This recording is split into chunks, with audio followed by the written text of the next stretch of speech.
नमस्कार, news point लेकर हाजिर हूं मैं राजीव। तो चुनावी साल में बीजेपी चौतरफा घिरी नजर आ रही है दोस्तों, क्योंकि एमपी यानी मध्य प्रदेश की एक घटना के कारण बीजेपी बुरी तरह फंस गई है। इस एक घटना का असर एक नहीं बल्कि सभी राज्यों पर पड़ने वाला है, यानी कि मध्य प्रदेश ही नहीं बल्कि कई दूसरे राज्यों पर भी पड़ेगा, क्योंकि मामला आदिवासी प्रताड़ना से जुड़ा हुआ है। वहीं महाराष्ट्र के सियासी तूफान में शरद पवार और ज्यादा मजबूत होकर निकल रहे हैं, वो साफ दिखाई दे रहा है। और उधर आज की बैठक में शरद पवार की बैठक जो थी, उस पर शरद पवार ने मोदी जी पर जमकर हमला किया है। इसी तरह बिहार में राष्ट्रीय जनता दल के स्थापना दिवस पर लालू प्रसाद यादव ने मोदी जी पर जो कहा, उससे सभी हैरान हैं। पटना में आरजेडी के स्थापना दिवस पर लालू प्रसाद ने कहा है कि नरेंद्र मोदी सरकार को हम उखाड़ फेंकेंगे। उन्होंने अपने अंदाज में भोजपुरी में कहा, उखाड़ के फेंक देव नरेंद्र मोदी, समझ ला, ज्यादा जुल्म नहीं करना, कोई ठहरा नहीं, जब तू न रहबा तब का होई। आइए सुनते हैं जरा। कह रहे हैं, सीधा हमला कर रहे हैं लालू प्रसाद यादव। लालू प्रसाद यादव की भी बात हम कर रहे हैं, बात हम शरद पवार की भी करेंगे और बात सीधी की भी करेंगे। सीधी, जी हां, जहां से एक वीडियो काफ़ी वायरल हुआ कल, और उस वीडियो के बाद शिवराज सरकार बैकफुट पर नज़र आ रही है। और हो भी क्यों नहीं, क्योंकि वहाँ इस बार चुनाव है, और अगर चुनाव है तो आप समझ सकते हैं कि हालात क्या होंगे। लेकिन पहले सुनते हैं लालू प्रसाद यादव को। सुनिए। हमारे जितने भी नौजवान साथी हैं, महिलाएं हैं, लगातार इस काम में लगे रहना है। पार्टी को मजबूत करना है, देश को मजबूत करना है। अभी चुनाव आ रहा, सामने चुनाव आ रहा है। इस चुनाव में आपको मालूम होगा कि नीतीश जी के आवास पर, उनके पास पर देश भर के 17 पार्टी के नेता जो आए थे, 17 पार्टी ऊपर रैली था। और फिर अभी बंगलोर में हम लोग जीत रहे हैं। उखाड़ के फेंके नरेंद्र मोदी।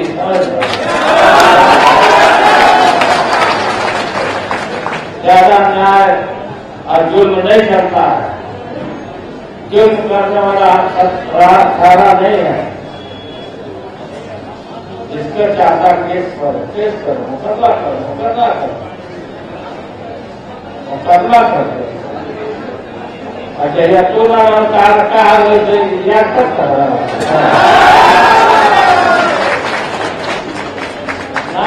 अभी तो हमने की क्या करने दिया, तो फुल वाला भी करेगा। आधार क्या बात कोई केस करना। देहात में भी ऐसे गरीब लोगों को लोग सताता था, ज्यादा बोलता तो पुलिस केस करते, हाई कोर्ट में पहुंचा, सुप्रीम कोर्ट में पहुंचा। यही सरकार ने जो सीखा, हम लोग बढ़िया से सीखे हुए।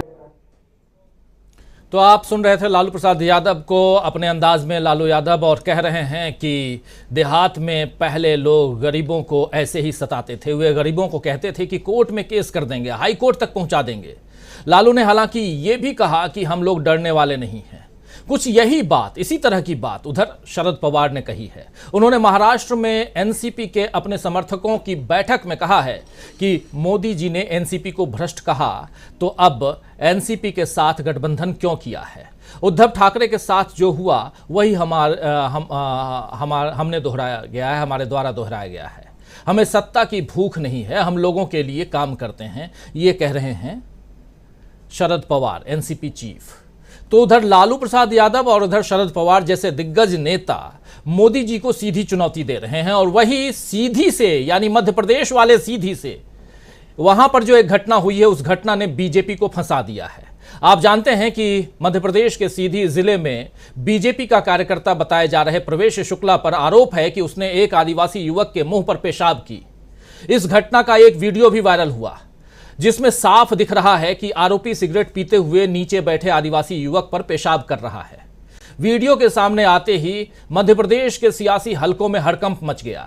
शिवराज सरकार के कामकाज और आदिवासियों की जो हालत है उस पर सवाल उठने लगे। कांग्रेस ने इस मामले पर बीजेपी को बुरी तरह से घेर लिया है, क्योंकि चुनाव में आमने सामने हैं दोनों पार्टियां। एक तरफ बीजेपी, और बीजेपी छीनी हुई सरकार के साथ सत्ता पर काबिज है, और दूसरी तरफ है कमलनाथ, जो पूर्व मुख्यमंत्री इस वक्त हैं और चाहते हैं कि मुख्यमंत्री बने। राहुल गांधी ने बीजेपी पर निशाना साधा है। इधर दिल्ली से राहुल गांधी ने ट्वीट किया और कहा कि भाजपा राज में आदिवासी भाइयों और बहनों पर अत्याचार बढ़ते ही जा रहे हैं। मध्य प्रदेश में एक भाजपा नेता के अमानवीय अपराध से सारी इंसानियत शर्मसार हुई है। यह भाजपा का आदिवासियों और दलितों के प्रति नफरत का घिनौना चेहरा है और असली चरित्र है, ये कह रहे हैं राहुल गांधी। वहीं अब इस मामले में कांग्रेस राज्यपाल और राष्ट्रपति से शिकायत करने वाली है। इसके साथ ही पीड़ित परिवार को 2 करोड़ का मुआवजा देने की मांग भी कांग्रेस कर रही है। कांग्रेस इस घटना को लेकर पूरे मध्य प्रदेश में विरोध प्रदर्शन भी करेगी, ऐसा कांग्रेस के नेताओं का कहना है। कांग्रेस के ये तेवर बीजेपी के लिए परेशानी खड़ी कर रहे हैं। बीजेपी ने वैसे तो आरोपी को गिरफ्तार किया है, उस पर एनएसए लगा दिया गया है, उसके अवैध कब्जे पर बुलडोजर भी चला दिया गया है, मगर यह मामला इतनी जल्दी क्या खत्म होगा? मुझे तो नहीं लगता, शायद आपको भी नहीं लगेगा, बल्कि इसका असर अब दूसरे राज्यों पर भी पड़ेगा, और खासकर चुनावी राज्यों पर। बगल में छत्तीसगढ़ है और उसके बगल में राजस्थान है, और थोड़ा सा और बगल जाइए तो तेलंगाना है। यानी चारों तरफ से भाजपा यहां घिरी हुई है। ये एक घटना उन 3 और राज्यों को प्रभावित करेगी जहां आदिवासी यानी कि एसटी और एससी यानी दलित दोनों हैं, और दोनों की संख्या बहुत ज्यादा है। आप जानते हैं कि घटना में पीड़ित आदिवासी हैं, और मध्य प्रदेश में आदिवासी वोटर्स पर इसका गलत असर पड़ेगा। मध्य प्रदेश की कुल 230 विधानसभा सीटों में से 47 आदिवासियों के लिए रिजर्व हैं। राज्य में करीब 2 करोड़ के करीब जो हैं वो आदिवासी हैं, 2 करोड़ आदिवासी। और रिजर्व सीटों के अलावा 37 सीटें और भी हैं ऐसी जहां ट्राइबल वोट जीत हार में महत्वपूर्ण रोल अदा करता है। कांग्रेस ने 2018 में विधानसभा चुनाव में 47 रिजर्व सीटों में से 30 सीटें जीती थीं। आप यहां देख रहे हैं, कांग्रेस ने 2018 में 47 रिजर्व सीटों में से 30 सीटें जीती थी 2018 में, जबकि बीजेपी को 16 सीटें मिली थीं। आदिवासी सीटों की बदौलत ही कांग्रेस ने 114 का आंकड़ा छूकर बीजेपी को सत्ता से बाहर किया था, और इस बार भी ऐसा ही दिख रहा है। और यही डर यहां मध्य प्रदेश में शिवराज सिंह चौहान को सता रहा है। तो मध्य प्रदेश के साथ साथ, जैसा कह रहा था मैं, राजस्थान, छत्तीसगढ़, तेलंगाना और मिजोरम, ये तमाम राज्य जो हैं जहां बड़ी संख्या में आदिवासी हैं, और मध्य प्रदेश की इस घटना से इन राज्यों में बीजेपी को नुकसान हो सकता है। मध्य प्रदेश के इस सियासी तूफान से बीजेपी निकल पाएगी या नहीं, या इसकी सुनामी बाकी राज्यों में भी बीजेपी की जड़ों को और कमजोर करेगी या कर देगी, आज इसी पर चर्चा करेंगे। और चर्चा में ये भी जोड़ेंगे, ये भी चाहेंगे, ये भी करेंगे कि उधर जो महाराष्ट्र में हो रहा है उसका क्या असर पड़ने वाला है इन चुनावी राज्यों पर, और उधर बिहार में जो लालू प्रसाद यादव कह रहे हैं उसका क्या असर पड़ेगा। तमाम बातें, और केंद्र में बीजेपी और बीजेपी के मुखिया इस वक्त देश के प्रधानमंत्री नरेंद्र मोदी, निशाना मोदी पर। और इसी मध्य प्रदेश से नरेंद्र मोदी ने अभी सप्ताह 10 दिन पहले जो भाषण दिया था, उस भाषण में उन्होंने आदिवासियों को भी याद किया था। शहडोल में जाकर के उन्होंने जो बातें कही थी वो आदिवासियों, दलितों पर कही थी उन्होंने बातें।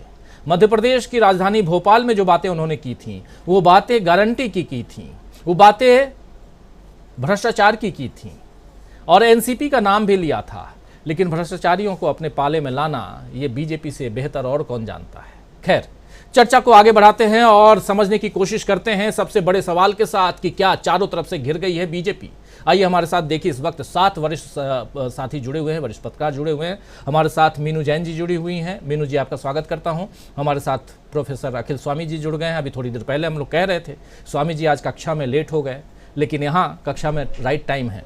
तो स्वामी जी, आपका स्वागत करता हूं। हमारे साथ संजय कुमार सिंह साहब हैं, वरिष्ठ पत्रकार। हमारे साथ उधर छत्तीसगढ़ का जिक्र कर रहा था मैं, छत्तीसगढ़ से प्रमोद अग्रवाल जी हैं। इधर स्टूडियो में हमारे साथ शकील अख्तर जी हैं, और हमारे साथ ही प्रशांत टंडन जी जुड़े हुए हैं, इधर दिल्ली से ही हमारे साथ, और साथ में हमारे ऑनलाइन एडिटर अमलेंदु उपाध्याय जी जुड़े हुए हैं। आप सबका स्वागत करता हूं, इस्तकबाल करता हूं। स्वागत इस्तकबाल आप तमाम दोस्त साथी शुभचिंतक आप सबका जो अब तक जुड़ चुके हैं, जुड़ने वाले हैं।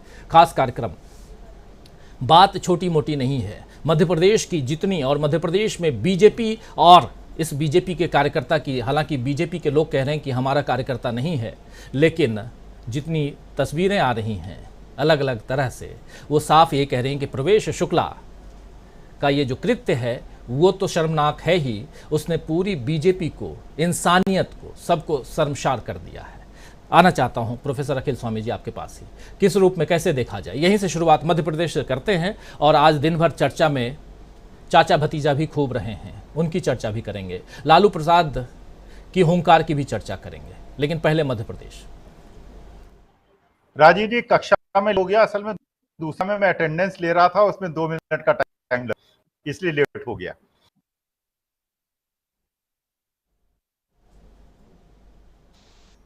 कि भारतवर्ष में मनुवाद स्थापित हो रहा है, बीजेपी जो है मनुवाद स्थापित कर रही है।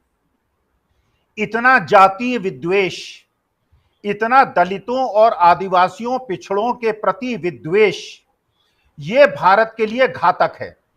आपने राजीव जी बहुत सारे चित्र देखे होंगे, आप पुराने निकाल के देख लीजिए। जब इस प्रकार की कोई घटना होती है तो जो आरोपी होता है वो लंगड़ा के चलता है, क्योंकि उसकी टांग पुलिस तोड़ देती है, वो सीधे चल नहीं पाता, उसको 2 पुलिस वाले उठा के चलते हैं। और जो ये शुक्ला जी थे, ये शुक्ला जी ऐंठ के चल रहे थे, पुलिस वाले इनको ऐसा ट्रीट कर रहे थे जैसे किसी वीआईपी को लेके गए हों। अगर इंसानियत इस देश में बची हुई है, अगर मानवीय संवेदना इस देश में बची हुई है, 5 दिन के अंदर उस शुक्ला जी को सजा देके फांसी के फंदे पे चढ़ा दिया जाए, उनको पेड़ पे टांग दिया जाए, ताकि हिंदुस्तान के इतिहास में भविष्य में किसी भी व्यक्ति को, किसी को भी इस प्रकार की घटना करने के लिए प्रेरित न करे। मैं बिल्कुल देखिए शुद्ध मन से कह रहा हूं ये बात। ये घटना एक विधायक के, जो विधायक का समर्थक होता है, जो उसका रिप्रेजेंटेटिव होता है, ये शुक्ला जी वो व्यक्ति हैं। आप सोचिए हमारे देश की कितनी अवनति हो गई है, कितना ह्रास हो गया है। ऐसा तो किसी पशु के बारे में भी नहीं सोचा जा सकता, एक मानव को। और ये वो लोग हैं, ये दुष्ट लोग हैं जो ये कहते हैं ये सनातन धर्मी है, हिंदू धर्मी है। शुक्ला जी को तो मैं ज्यादा अपशब्द नहीं कह सकता, क्योंकि मैं एक डिबेट में बैठा हूं।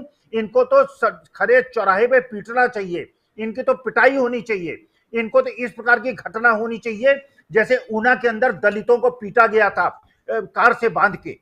देखिए वास्तविकता में ये जो लोग हैं, ये देश में और धरती पर रहने लायक लोग नहीं हैं।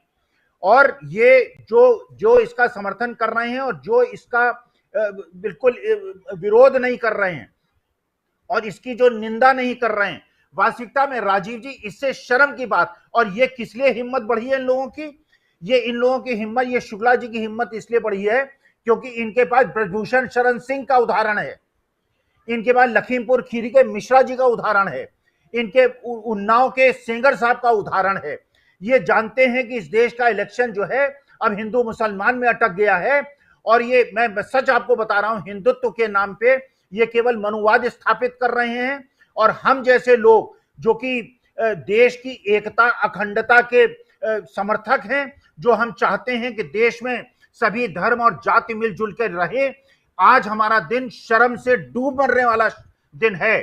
और हम लोगों को मोदी जी से और ये जो हमारे मुख्यमंत्री हैं मध्य प्रदेश के, इनसे निवेदन करना चाहिए, इन शुक्ला जी को फास्ट ट्रैक कोर्ट में वो करके इनको 10 दिन के अंदर, क्योंकि ये रेप से छोटा कृत्य नहीं है। अब मुझे नहीं पता कौन सी धारा लगती है कानून के तहत, लेकिन इतना बड़ा अपमान, इतना बड़ा मानव जाति पे अपमान और इतना बड़ा कुकृत्य कोई सोच नहीं सकता। और शुक्ला जी को 10 दिन के अंदर फांसी पे चढ़ाया जाए या चौराहे पे लाया जाए, हम लोग भी जाके इनको पीटेंगे अपने हाथों से। स्वामी जी, कानून को काम करने दीजिए, हम अपनी व्याख्या करें वो शायद ज़्यादा बेहतर है। लेकिन आपकी पीड़ा जो है वो हम सब की पीड़ा है, बिल्कुल सही आप कह रहे हैं। सबकी पीड़ा, सबकी तकलीफ़ यही है कि इंसानियत को अगर आप शर्मसार करते हैं तो आपको इंसान कहलाने के लायक तो आप नहीं हैं, आपको इंसान नहीं कहना चाहिए। ये जो शुक्ला जी हैं दोस्तों, इन्हीं के बारे में भी हम बात कर रहे हैं। ये सीधी मध्य प्रदेश की घटना है और शुरुआत में मैं सब कुछ बता चुका हूं, रख चुका हूं। वो विजुअल सोशल मीडिया पर काफ़ी है, लेकिन कुछ पत्रकारिता की मर्यादाएं हैं जिनका पालन करना ज़रूरी है और इस कारण उस विजुअल को, उस वीडियो को हम आपके सामने नहीं दिखा रहे हैं। लेकिन आपको हमने बता दिया कि ये शुक्ला साहब जो हैं, उन्होंने किया ये है कि वो रात के अंधेरे में शराब पी के आते हैं, मुंह में सिगरेट है और एक आदिवासी युवक के ऊपर पेशाब कर रहे हैं, उसके मुंह पे पेशाब कर रहे हैं। इससे दुखद और क्या हो सकता है।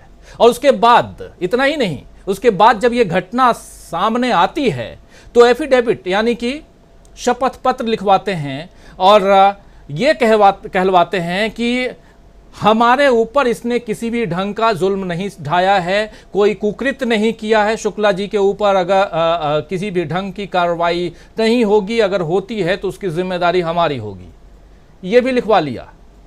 लेकिन उसके बाद कल से चूंकि मुख्यमंत्री मध्य प्रदेश के घिरे हुए हैं, तो मुख्यमंत्री साहब एक नहीं एक पहले ट्वीट करते हैं, उसके बाद एक वीडियो बना के शेयर करते हैं और फिर मीडिया के सामने आके बात करते हैं।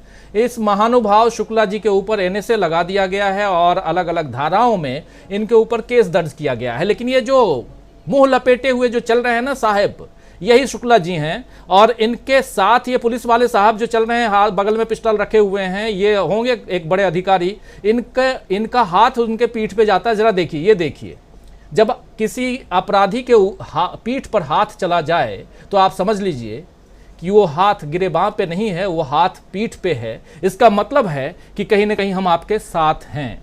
यहाँ कुछ बताने की ज़रूरत नहीं है। लेकिन भारत के कानून पे हम सबको भरोसा है, कानून अपना काम करता है और करेगा। यहाँ इस पूरे मसले के बाद में शिवराज सिंह चौहान ने क्या कुछ कहा है मीडिया से मुखातिब होते हुए, ज़रा वो भी सुन लीजिए। सुनिए ज़रा क्या कुछ कह रहे हैं। सीधी में घटना हुई है जिसमें एक शख्स पेशाब करता दिख रहा है। मानवता को उसने कलंकित किया है, घोर अमानवीय कृत्य किया है। ऐसा अपराध जिसके लिए कठोरतम सजा, कठोरतम शब्द भी कम पड़ता है, लेकिन मैंने निर्देश दिए हैं कि कठोरतम सजा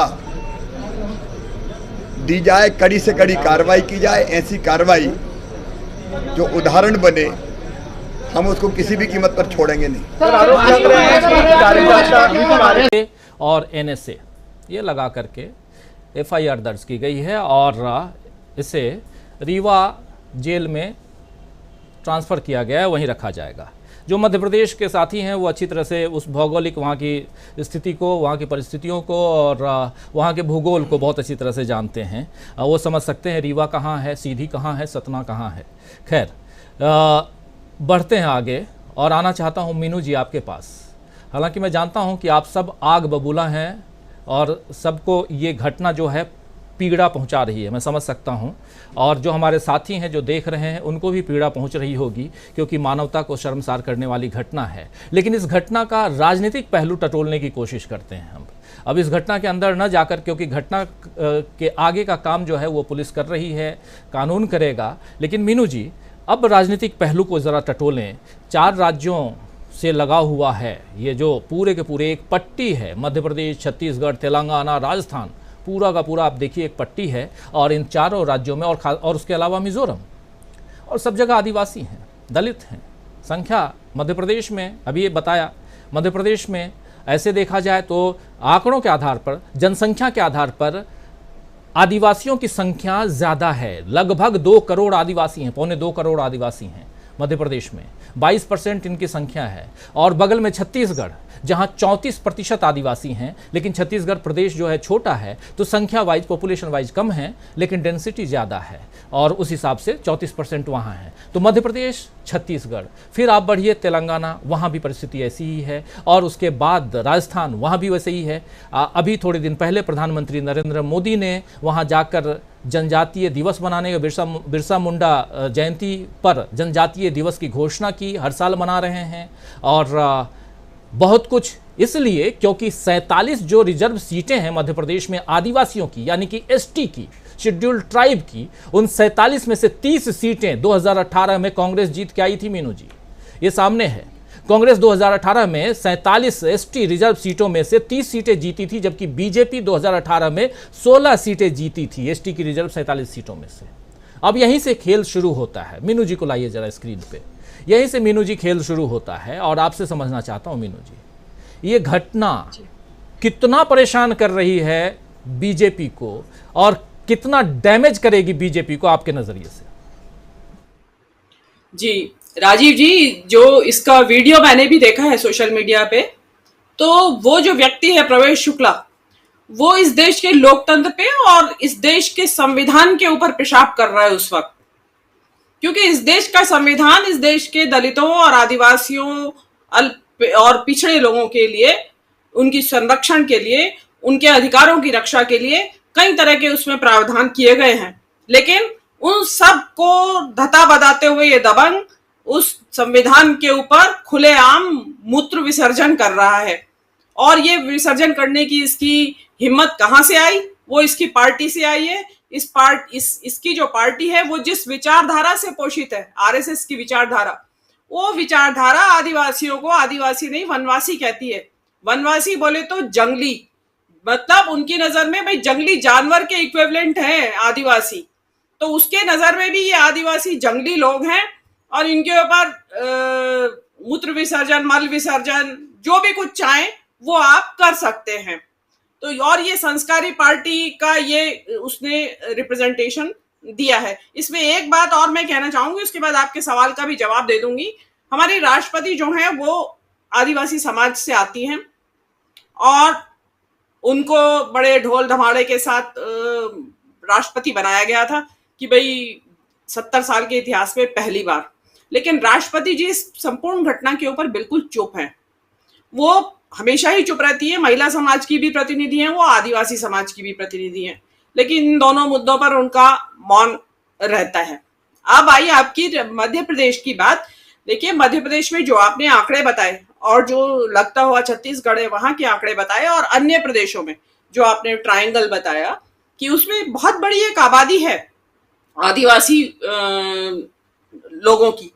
अब जो राष्ट्रपति बनाई गई थी वो इसी को टारगेट रख के बनाई गई थी, जो आंकड़ा आपने दिया कि भाई इस सारे आंकड़े को हम कैप्चर करेंगे और ये सारी सीटें हमारे पास आने वाली हैं लोकसभा की। तो वहां पे ये जो तस्वीर है, देखिए राजीव जी, कई बार 1000 भाषणों के ऊपर एक तस्वीर भारी पड़ जाती है। और ये तस्वीर जो आप भी कह रहे हैं, और मैं आपकी बात से 100% सहमत हूं कि ये तस्वीर बहुत भारी पड़ेगी। जो शिवराज सिंह ने आनंद फानंद में उसको कि भाई उसके ऊपर सख्त से सख्त कार्रवाई की जाए और घर गिराया जाए, घर वर कुछ नहीं गिराया है, उसके घर के बाहर एक छप्पर था कच्चा, उसको गिराया गया है। बाकी का पक्का घर वैसे ही खड़ा हुआ है, जैसे गली में बना लेते हैं ना लोग कच्चा घर एक्सटेंशन करके, वो है वो। तो क्योंकि उनको चुनाव सामने खड़े दिखा दे रहे हैं, और दिखाई दे रहा है जो आपने 47 सीटें बताई हैं, 47 ही है ना राजीव जी? हाँ, तो उसमें 47 सीटें अगर 30 कांग्रेस जीत गई थी तो इस बार तो सारी ले जाएगी इस वीडियो के बदौलत। क्योंकि एक आदिवासी समाज में आक्रोश पैदा होगा कि आप हमें समझते क्या है, मतलब जानवर से भी बदतर समझते हैं। जो कृत्य ये आदमी कर रहा है वो तो कुत्ते करते हैं। आई एम सॉरी टू से, कुत्ते करते हैं सड़कों पे ये काम। जानवर है वो तो उसकी प्रवृत्ति ये करेगा, लेकिन आप क्यों जानवर बन रहे हैं? इसने खुद भी जानवर बन रहा है और एक इंसान के ऊपर ये कर रहा है। ये दबंगई कहां से आई? शिवराज सिंह ने इसके ऊपर लगाई है लगाम। और शिवराज सिंह को तो देखिए जो मजबूरी थी कि बोलना पड़ा कि भाई जो अपराधी की जाति नहीं होती और कोई धर्म नहीं होता। ये बात ब्रजभूषण सिंह के ऊपर क्यों नहीं लागू हुई भाई सेंटर में कि उनकी कोई जाति धर्म को क्यों देखा गया? लेकिन क्योंकि शिवराज सिंह की मजबूरी है, उनको तो बोलना पड़ेगा। प्रधानमंत्री की कोई मजबूरी नहीं है ब्रजभूषण शरण सिंह के मामले में बोलने की, तो नहीं बोलना पड़ेगा। लेकिन पब्लिक देख रही है, देखिए इसका बहुत भारी असर पड़ेगा। और आपका जो किया धरा है, राष्ट्रपति बना लें आप, चाहे कुछ भी कर लें, इन टोकनिज्म से कुछ नहीं होता। अब जनता बहुत समझदार हो गई है, और आप जैसे जो YouTube चैनल्स हैं, उन्होंने जनता की समझदारी में और उनको ज्यादा विवेकशील बनाने में बहुत बड़ा योगदान कर रहे हैं आप। अब जैसे यही घटनाक्रम है, इसके बारे में कभी किसी को कानो कान भी खबर नहीं होती। सोशल मीडिया पे वीडियो वायरल भी हो जाता, बहुत सारे वीडियो होते हैं वायरल, लेकिन ये जो आप लोग डिस्कशन लेके और डिटेल्स बता रहे हैं और उनके रिपरकशंस की बात कर रहे हैं, प्रोस एंड कॉन्स की बात कर रहे हैं, उससे जनता को समझ में आता है चीजों का। तो ये जनता यहीं से मत बनाना शुरू करेगी अपना, और इसी के वोट आधार पे वहां वोट देगी। चांस की बात देखिए कि उन्हीं सब राज्यों में चुनाव है जहां पे आदिवासी जो ट्रायंगल की आप बात कर रहे हैं वो इन्हीं राज्यों में है, राजस्थान, मध्य प्रदेश और छत्तीसगढ़। तो ये तो आप उसको जेल में डाल दें, उसको अरेस्ट करवा दें, थाने में भेज दें, उससे कुछ नहीं होने वाला है, क्योंकि जनता को समझ में आ रहा है, जनता अपने अधिकारों के प्रति अब सजग होने लगी है। जो पहले उनको लगता था कि बड़े लोग हैं भाई, शक्तिशाली लोग हैं, सत्ताधीश हैं, हम क्या करेंगे, क्या नहीं करेंगे, लेकिन कुछ नहीं कर पाएंगे और चुप हो जाती थी।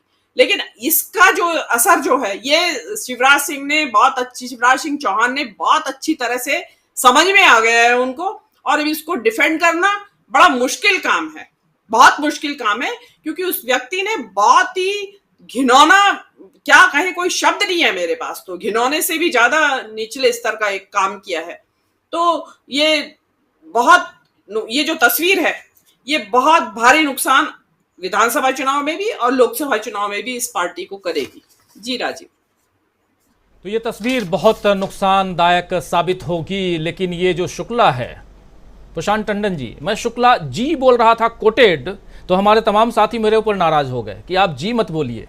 अब क्या बताऊं, समझते नहीं खैर, और मैं नहीं चाहता कि पूरे शुक्ला बिरादरी को मैं यहाँ वो करूँ, कटघरे में खड़ा करूँ, इसलिए मैं कह रहा था दोस्तों। और अगर इस कार्यक्रम को ले करके यहाँ आया हूँ और इस शुक्ला के ऊपर बातें अपनी कर रहा हूँ, तो आप समझ सकते हैं कि, और बार बार कह रहा हूँ कि इसने इंसानियत को शर्मसार किया है, तो आप समझ सकते हैं कि हमारी ये चर्चा किस दिशा में जा रही है। हम यहाँ जी कहने के लिए नहीं बैठे हैं, और वो जी के कहलाने लायक भी नहीं है। उसने पूरी इंसानियत को कहीं और किनारे रख करके, ताक पे रख करके, और कुत्तों की तरह व्यवहार किया है, जो भी मीनू जी कह रही थी।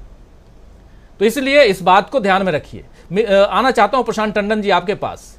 इस शुक्ला ने शिवराज सिंह चौहान का कितना घाटा कर दिया, जरा आपका नजरिया इस पर। शिवराज सिंह चौहान बेचारे अभी लगे हुए हैं कि किसी भी तरह बाहर निकल आए, किसी तरह फिर से मुख्यमंत्री की कुर्सी मिल जाए, और ऐसे ही हिलती डुलती दिखाई दे रही है उनकी कुर्सी। ऊपर से ये शुक्ला आ गया और देखिए क्या कुछ कर रहा है। इसलिए आपसे समझना चाहता हूं, और न सिर्फ मध्य प्रदेश, दूसरे राज्यों में इसका क्या असर पड़ते हुए दिखाई दे रहा है। प्रशांत टंडन जी। राजीव जी, एक आदिवासी युवक के मुंह पर पेशाब करने वाला प्रवेश शुक्ला अभियुक्त, उसके पीठ पर पुलिस का हाथ 2 बार, पुलिस का कोई इंस्पेक्टर है या जो भी अधिकारी है जिसके कंधे पर मैं सितारे देख रहा हूं, वो हाथ उसकी पीठ पर, ये भारत की पुलिस और भारत के अपराधी जगत की जो सांठगांठ है उसकी तस्वीर है। यही हाथ ब्रजभूषण शरण सिंह के ऊपर की पीठ पर भी है। इसी हाथ ने नीरव मोदी को लोगों के हजारों करोड़ रुपए लेकर भगा दिया। सिस्टम का यही हाथ अडानी के ऊपर भी है, और ये सब लोग किसी न किसी ढंग से भारत के कानून के राज पर पेशाब कर रहे हैं। तो इसलिए बहुत ही दुखद है ये, और ये बीजेपी की राजनीति की आप समझिए कि वो सड़क पे आके अब वो बोल रही है। जो प्रोफेसर अखिल स्वामी कह रहे थे, बिल्कुल ठीक बात कह रहे थे। आरएसएस सिर्फ और सिर्फ एक काम करती है इस पूरे अपने नफरत के जाल में, कि वो मनुवाद को संविधान के ऊपर स्थापित करना चाहती है। ये शराब के नशे में है या नहीं है, लेकिन इसके नशे में सत्ता का नशा जरूर है।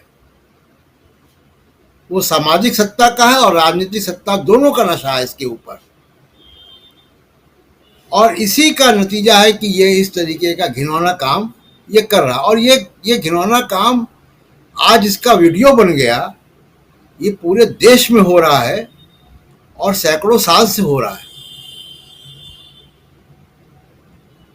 और भारत के संविधान को, जिसको 75 साल हो गए, वो संविधान को अभी भी लागू करने में जो अड़चन आती है वो इसी वजह से आती है। क्या है आरएसएस और बीजेपी की सोशल इंजीनियरिंग कि जो जातिगत गौरव है, जो जातिगत प्रिविलेजेस हैं, जो छूट है इस तरीके काम करने की, वो बनी रहे और उनके नेताओं को हम प्रलोभन देकर वोट की राजनीति करके उनके वोट ले लें और सामाजिक व्यवस्था वैसी ही बनी रहे जैसी बनी रही संविधान के लागू होने के पहले भी। ये है बीजेपी के और आरएसएस के राज की सच्चाई। मुखौटे सामने रखते हैं। आरएसएस का कभी भी एक अपवाद को छोड़ के सारे संघ चालक जो उनका हेड होता है वो एक चित्त पावन ब्राह्मण समाज से आता है। और 21वीं सेंचुरी में 21वीं शताब्दी में एक संगठन है जिसका अगला अध्यक्ष लिफाफे में नाम के जरिए तय होता है। ये उस राजनीति का हिस्सा है प्रवेश शुक्ला, जिसका कृत्य हम लोगों ने सोशल मीडिया के उस वीडियो पर देखा।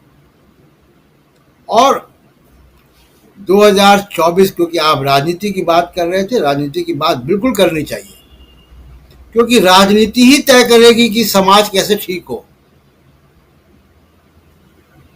2024 का चुनाव, राजीव जी, सामाजिक न्याय के मुद्दे पर होना है। अभी आप लालू यादव का बयान सुना रहे थे। लालू यादव ने सामाजिक न्याय के मुद्दे को कभी नहीं छोड़ा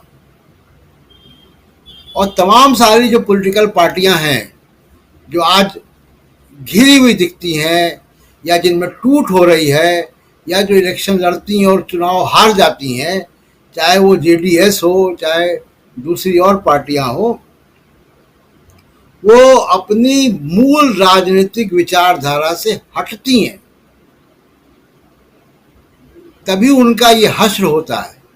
कांग्रेस को भी इसका नुकसान हुआ क्योंकि कांग्रेस अपनी मूल विचारधारा से हटी थी, जिसको बड़ी मेहनत करके और बहुत कुर्बानी देके, बड़ी जलालत सहकर राहुल गांधी लगभग वापस ले आए हैं।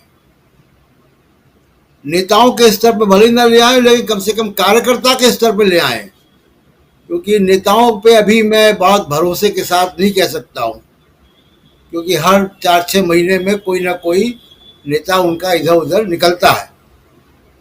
लेकिन कार्यकर्ता को वैचारिक जमीन पर तो राहुल गांधी ले आए हैं, तो ये बड़ा अचीवमेंट है। तो जब तक देखिए रूल ऑफ लॉ और संविधान इसकी बात रहेगी तो हमारे देश में प्रवेश शुक्ला नहीं होंगे।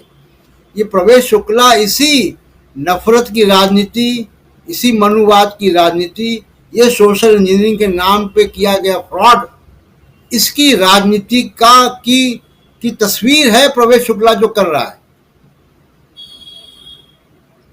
ये 1-1.5 मिनट का जो वीडियो है, ये बीजेपी की राजनीति की तस्वीर है, ये जो सोशल मीडिया पे चलता है, जो ये आईटी सेल करता है। ये सब किसी न किसी की मर्यादा पर, किसी न किसी की इज्जत पर पेशाब कर रहे होते हैं। इन लोगों ने महिला पत्रकारों की नीलामी की है सोशल मीडिया से फोटो निकालकर। वही काम है ये भी। दिन रात जो ट्रोलिंग करते हैं धर्म के आधार पर, नफरत की राजनीति, लिंचिंग, ये सब वही राजनीति है जो जिसका ब्रांड एम्बेसडर है प्रवेश शुक्ला और जिसके पीठ के ऊपर पुलिस का हाथ है।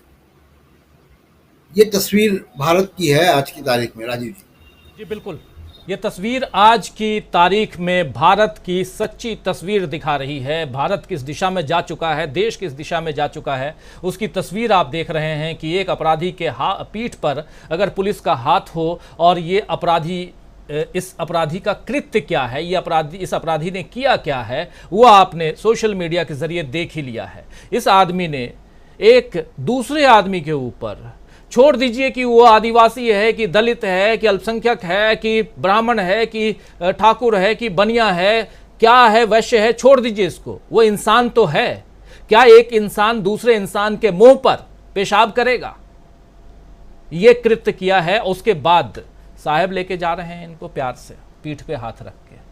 चलिए आगे बढ़ते हैं। और बहुत दुखद है ये घटना, और ये है शुक्ला, प्रवेश शुक्ला, सीधी का, और सीधी मध्य प्रदेश, और मध्य प्रदेश में इस बार चुनाव, और चुनाव पॉलिटिक्स, उसकी बात इसलिए ज़रूरी, कैसा जैसे अभी प्रशांत टंडन जी भी कह रहे थे, क्योंकि चुनाव ही इस देश की दशा दिशा दोनों तय करेगा। और उसमें मध्य प्रदेश बहुत ज़्यादा ज़रूरी है, क्योंकि मध्य प्रदेश में चुराई हुई सरकार है, छीनी हुई सरकार है। आना चाहता हूँ, बगल में छत्तीसगढ़ है, वहाँ भी चुनाव है। इसका क्या असर छत्तीसगढ़ पे पड़ेगा? क्या वहाँ के आदिवासी, यहाँ के आदिवासी, क्योंकि दोनों एक ही राज्य पहले होते थे, और 2000 में 3 राज्य बने, जिसमें एक छत्तीसगढ़ बना था मध्य प्रदेश से टूट करके, अलग करके, एक राज्य बिहार से अलग करके झारखंड बना था, और ये खासकर ये दोनों राज्य आदिवासी बहुल राज्य थे, अभी भी हैं, छत्तीसगढ़ भी, उधर झारखंड भी, और तीसरा राज्य उत्तर प्रदेश से निकल करके उत्तराखंड बना था। पहले उसको उत्तरांचल कहे, उसके बाद में उत्तराखंड बने, और उत्तराखंड से हमारे साथ जुड़ी हुई हैं मीनू जी इस वक्त, और इधर छत्तीसगढ़ से जुड़े हुए हैं हमारे साथ प्रमोद अग्रवाल जी। प्रमोद जी, आपके पास आना चाहता हूँ। प्रमोद जी, कैसे देखा जाए, क्या असर इसका राजनीति पर? राजीव जी, 2-3 बातों का उल्लेख कर देना चाहता हूँ छत्तीसगढ़ पर बोलने के पहले। एक तो नरोत्तम मिश्रा का उल्लेख करना चाहूंगा, गृह मंत्री हैं मध्य प्रदेश के। उन्हें दीपिका पादुकोण के नाच गाने में भगवा पहना हुआ बड़ा बुरा लगा था, और उन्होंने इसे भगवा का अपमान कहा था। वही भगवा लपेटे पुलिस के संरक्षण में प्रवेश शुक्ला उनकी सरकार के कानून और व्यवस्था को मुंह चिढ़ा रहा है।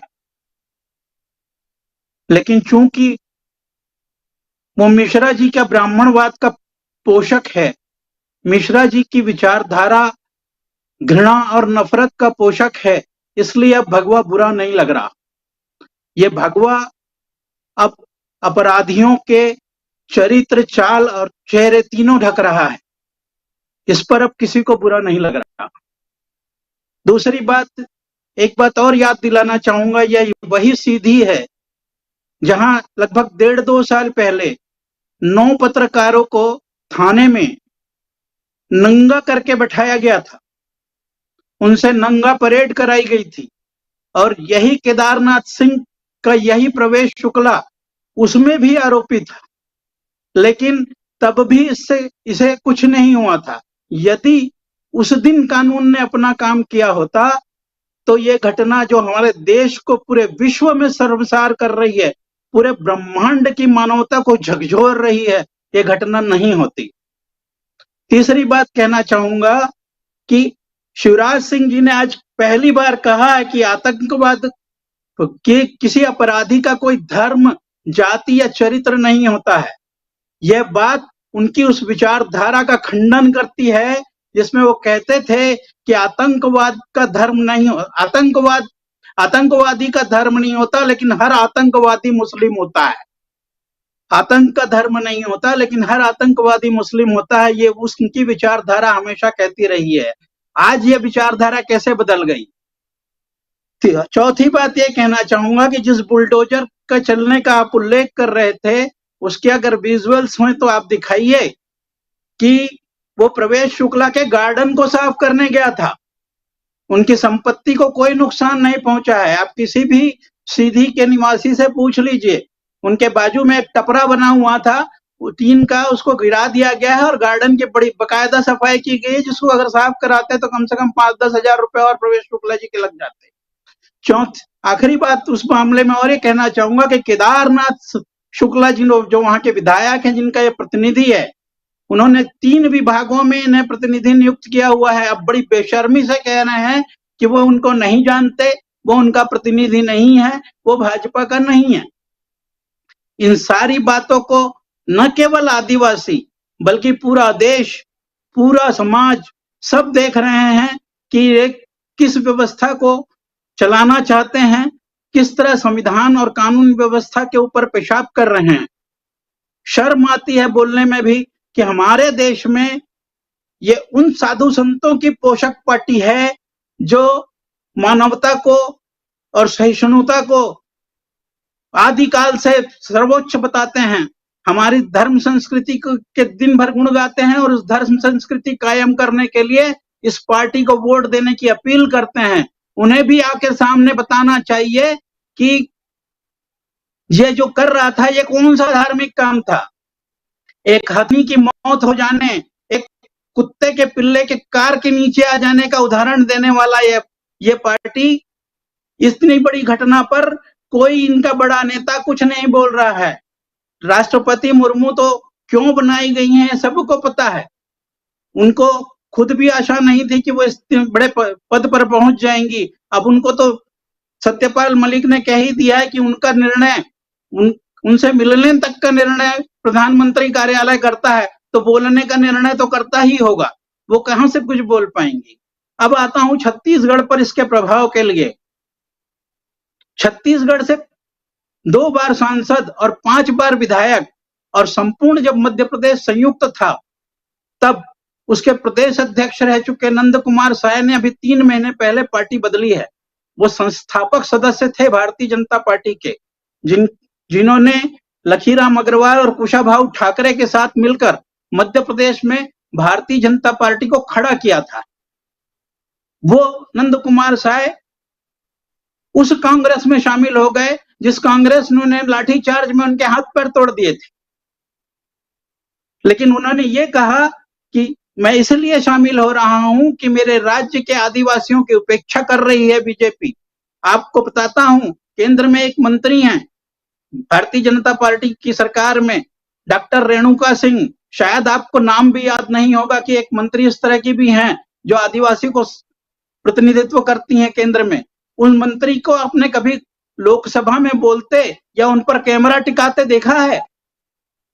उन्होंने देश के जिस विभाग के लिए मंत्री चुनी गई हैं उस विभाग में कोई काम कराया है या किसी कार्यक्रम का उद्घाटन किया है?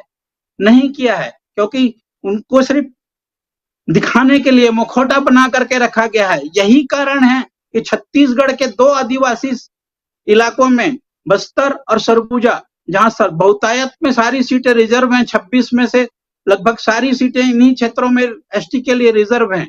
वहां पर एक सीट नहीं पा पाई थी पिछले चुनाव में भारतीय जनता पार्टी। पूरी तरह से उपड़ा साफ हो गया था और लगभग वही हालत फिर है।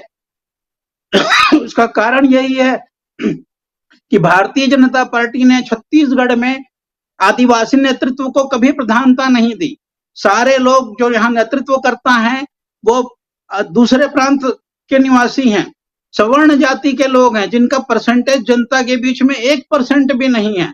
ब्राह्मणवाद की पोषक, मनुस्मृति की पोषक ये पार्टी दुनिया को हमारा चरित्र दिखा रही है। हम हवाई जहाज में पेशाब कर लेते हैं, हम किस हवाई जहाज में बैठे हुए व्यक्ति के ऊपर पेशाब कर देते हैं, हम अपने ही हिंदू समाज के हिंदू व्यक्ति पर पेशाब कर देते हैं।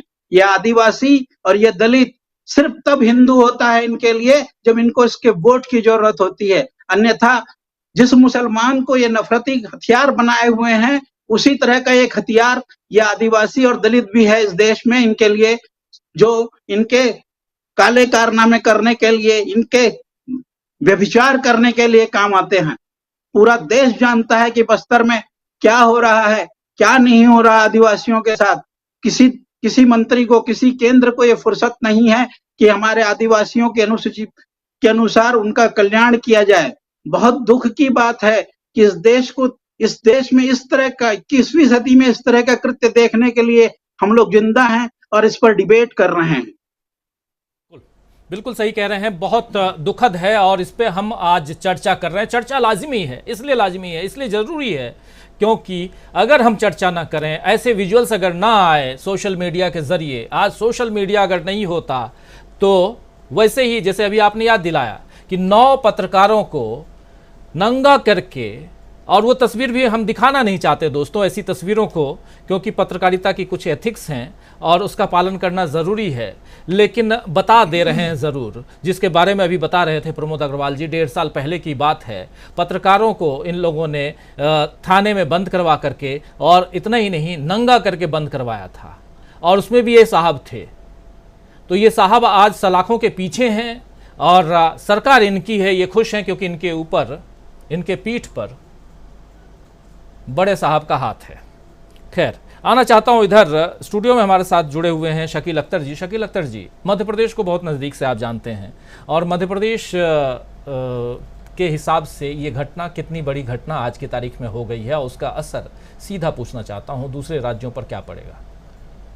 देखिए, मध्य प्रदेश पे तो इसका असर क्या पड़ेगा ये आज हम दिन भर बीजेपी की प्रतिक्रियाओं से समझ सकते हैं कि पहले उन्होंने कहा कि बुलडोज़र नहीं जाएगा, उसके बाद बुलडोज़र गया, और फिर जैसा कि हम लोगों ने सबने देखा कि वो एक वहाँ पे थोड़ी सी कार्रवाई करके सिर्फ लोगों को दिखाने के लिए वहाँ से आ गया, मगर फिर भी जो है उनको बुलडोज़र पहुँचाना पड़ा। नहीं तो पहले तो उन्होंने साफ कह दिया था कि बुलडोज़र वहाँ नहीं जाएगा। तो बुलडोज़र क्यों पहुँचाना पड़ा? क्योंकि शिवराज सिंह चौहान को कल शाम से अभी तक ये समझ में आ गया कि ये जो घटना हुई है, ये घटना, अब उसके लिए शब्द में बोलना भी बड़ा गंदा लगता है कि वो जो उसने मतलब पेशाब किया है वो उनकी सरकार को भाले जाएगा। आज की तारीख़ में आदिवासियों के बीच में जो गुस्सा है वो उसकी आप कल्पना नहीं कर सकते। और ये गुस्सा सिर्फ इस घटना से नहीं हुआ, इससे पहले अभी कुछ दिन पहले 3 आदिवासी बहनों की एक साथ लाशें एक पेड़ पे झूलती हुई मिली थी। आदिवासियों को वहाँ पे अभी आया था, जीप से बांध के घसीटा गया था। तो ये तो वीडियो के ज़रिए कोई बना लेता है तो आ जाती हैं। इतनी ज़्यादा घटनाएं वहाँ पिछले कुछ सालों से हो रही हैं कि जिनसे आदिवासी समाज जो है बहुत परेशान है। और ये घटनाएं क्यों हो रही हैं? घटनाएं इसलिए हो रही हैं कि 2018 के चुनाव में आदिवासी वापस कांग्रेस की तरफ मुड़े थे। जैसा कि आपने बताया जो कि 47 सीटें वहाँ रिजर्व हैं एसटी के लिए, आदिवासी के लिए, उस 47 में से 30 जो है कांग्रेस ने जीती थी। इससे पहले 2018 से पहले आदिवासी कुछ समय के लिए बीजेपी के साथ चला गया था। देखिए, आदिवासी जो है सबसे आखिर में कांग्रेस का साथ छोड़ के गया है। कांग्रेस को भी इस बात को अच्छी तरह समझ लेना चाहिए। सबसे आखिरी तक अगर कांग्रेस का कोई वफादार वर्ग रहा है, जैसा कि हम आमतौर पे विश्लेषण करने में कहते हैं कि ब्राह्मण, दलित और मुसलमान कांग्रेस का कोर वोटर हुआ करता था, और ये तीनों का तीनों जो है धीरे धीरे इसको छोड़ के चला गया। लेकिन आदिवासी सबसे लास्ट में गया।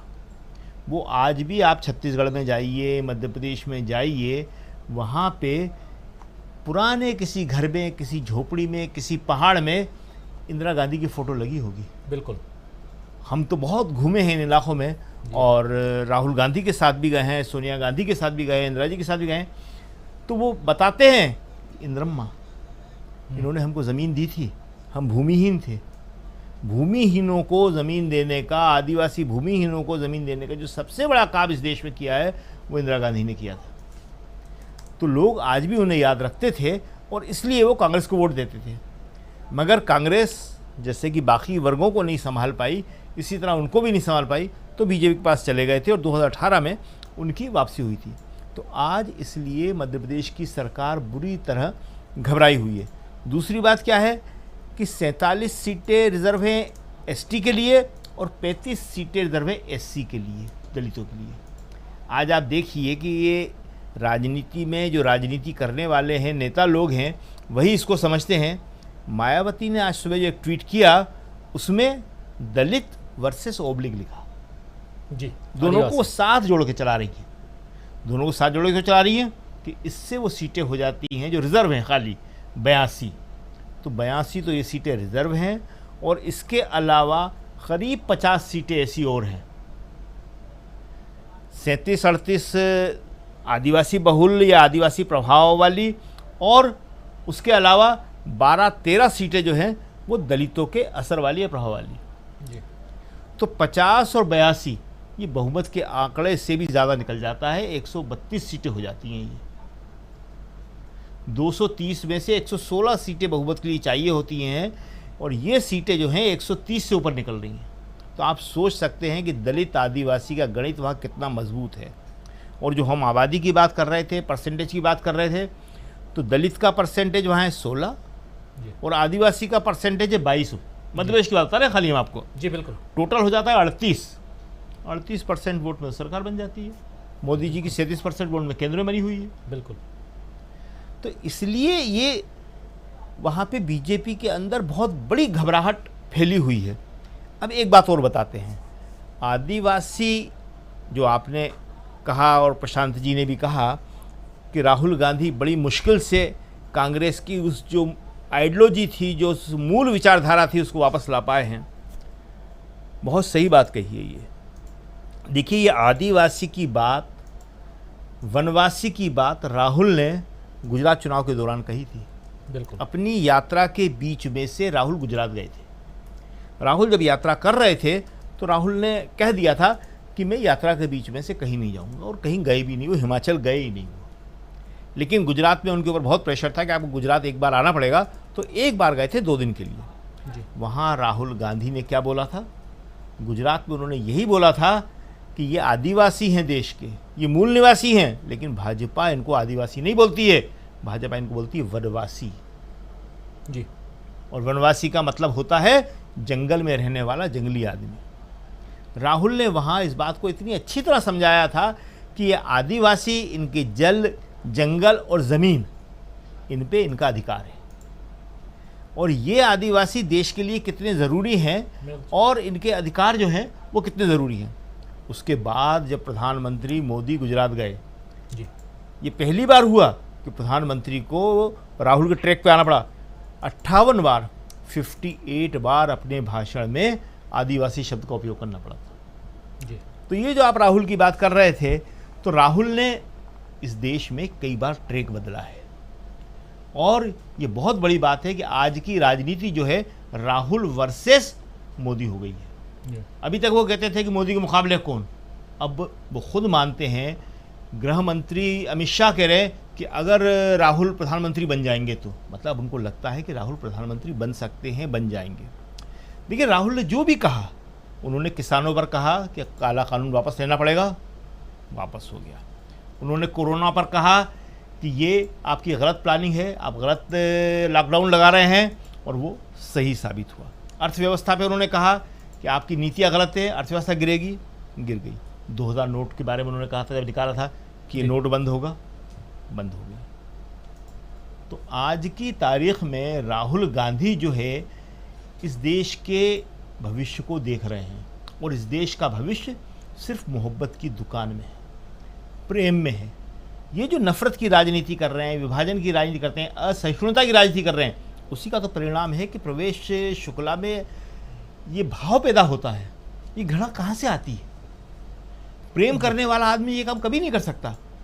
तो राजीव जी, ये जो है मध्य प्रदेश में, राजस्थान में, छत्तीसगढ़ में, तेलंगाना में और पूरे देश में ये घटना बहुत व्यापक असर डालने वाली है, और ये जो बीजेपी के अंतर विरोध हैं, सेल्फ कॉन्ट्राडिक्शंस हैं, उनको इस एक घटना ने उभार के, उघाड़ के सामने रख दिया है। जी बिल्कुल बिल्कुल, ये एक घटना, और इस घटना के बाद क्या कुछ होने जा रहा है। चुनाव पर अगर नज़र डालें हैं तो मध्य प्रदेश में चुनाव है, और इसी कारण घबराए हुए हैं, परेशान हैं शिवराज सिंह चौहान, और कल से लेकर आज तक कई बयान दे चुके हैं। और दूसरी तरफ कमलनाथ और कांग्रेस पार्टी जो है वो घेरे हुए है, और मात्र चुनाव का मामला नहीं, इससे पहले भी ऐसी बहुत सारी घटनाएं हो चुकी हैं जिसका जिक्र यहाँ हमारे तमाम साथी कर रहे हैं। लेकिन अगर इसको देखा जाए उस हिसाब से, उस लिहाज से, तो ये कितनी बड़ी घटना है।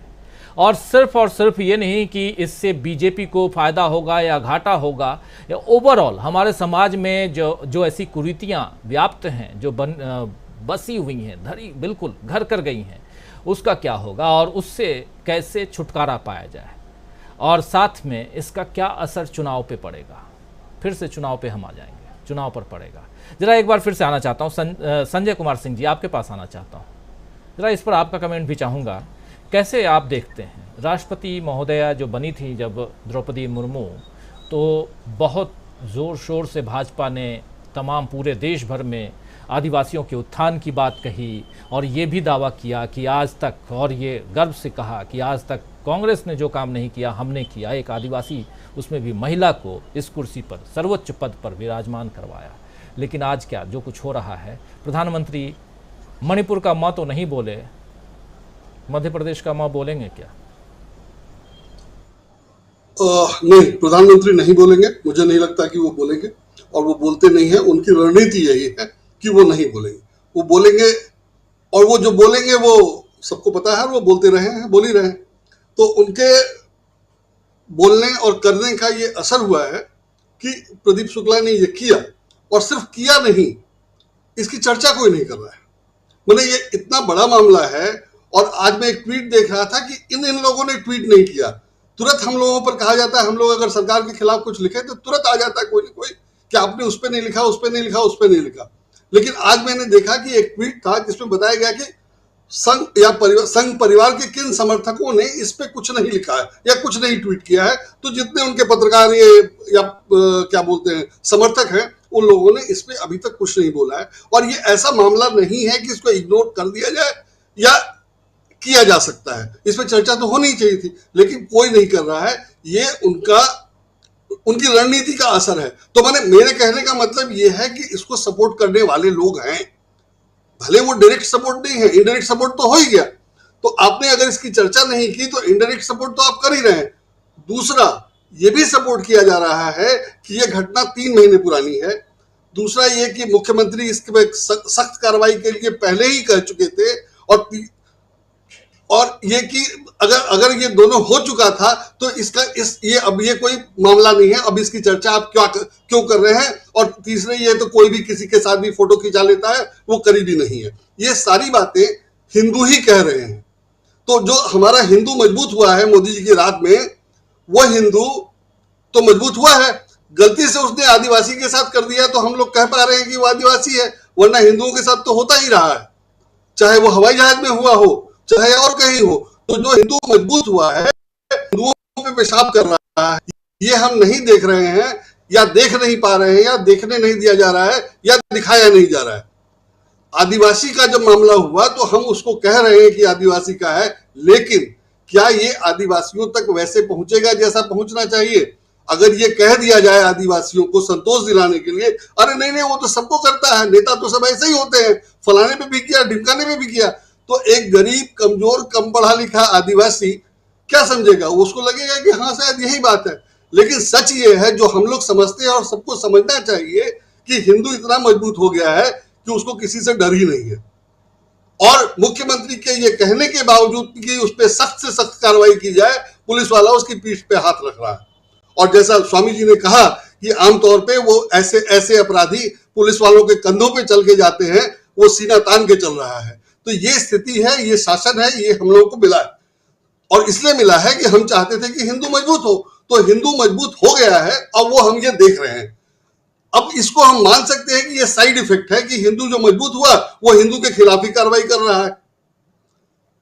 तो अब ये उसको नहीं करना चाहिए था, और या अगर उसको समझा दिया जाए और या लोग ऐसे समझे, तो मुझे नहीं लगता कि इसको कोई बुरा मानेगा, और फिर तो हिंदू तो सब ठीक जा रहा है। ये मेरी समस्या है। ये मुझे ऐसा लगता है कि पॉलिटिक्स में ये हो रहा है। मोदी जी कहते हैं कि वो संतुष्टिकरण करते हैं, और दूसरी पार्टी अगर किसी दूसरे धर्म वर्ग के लिए कुछ काम करती है तो वो तुष्टिकरण हो जाता है।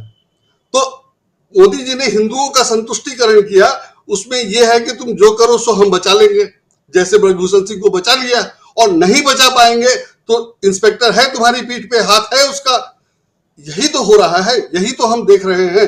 तो इसका मतलब ये है कि हिंदुओं को जो मजबूत करने की बात थी और जो हिंदू अपेक्षा कर रहे हैं वो हो रहा है। तो समस्या वहां है कि हिंदुओं को इसको मानना पड़ेगा कि ये गलत है और ये नहीं होना चाहिए था, या हमने इसको लिए मोदी जी को वोट नहीं दिया था। अगर ये बातें नहीं होती हैं तो बाकी तो सब मैनेज किया जा सकता है।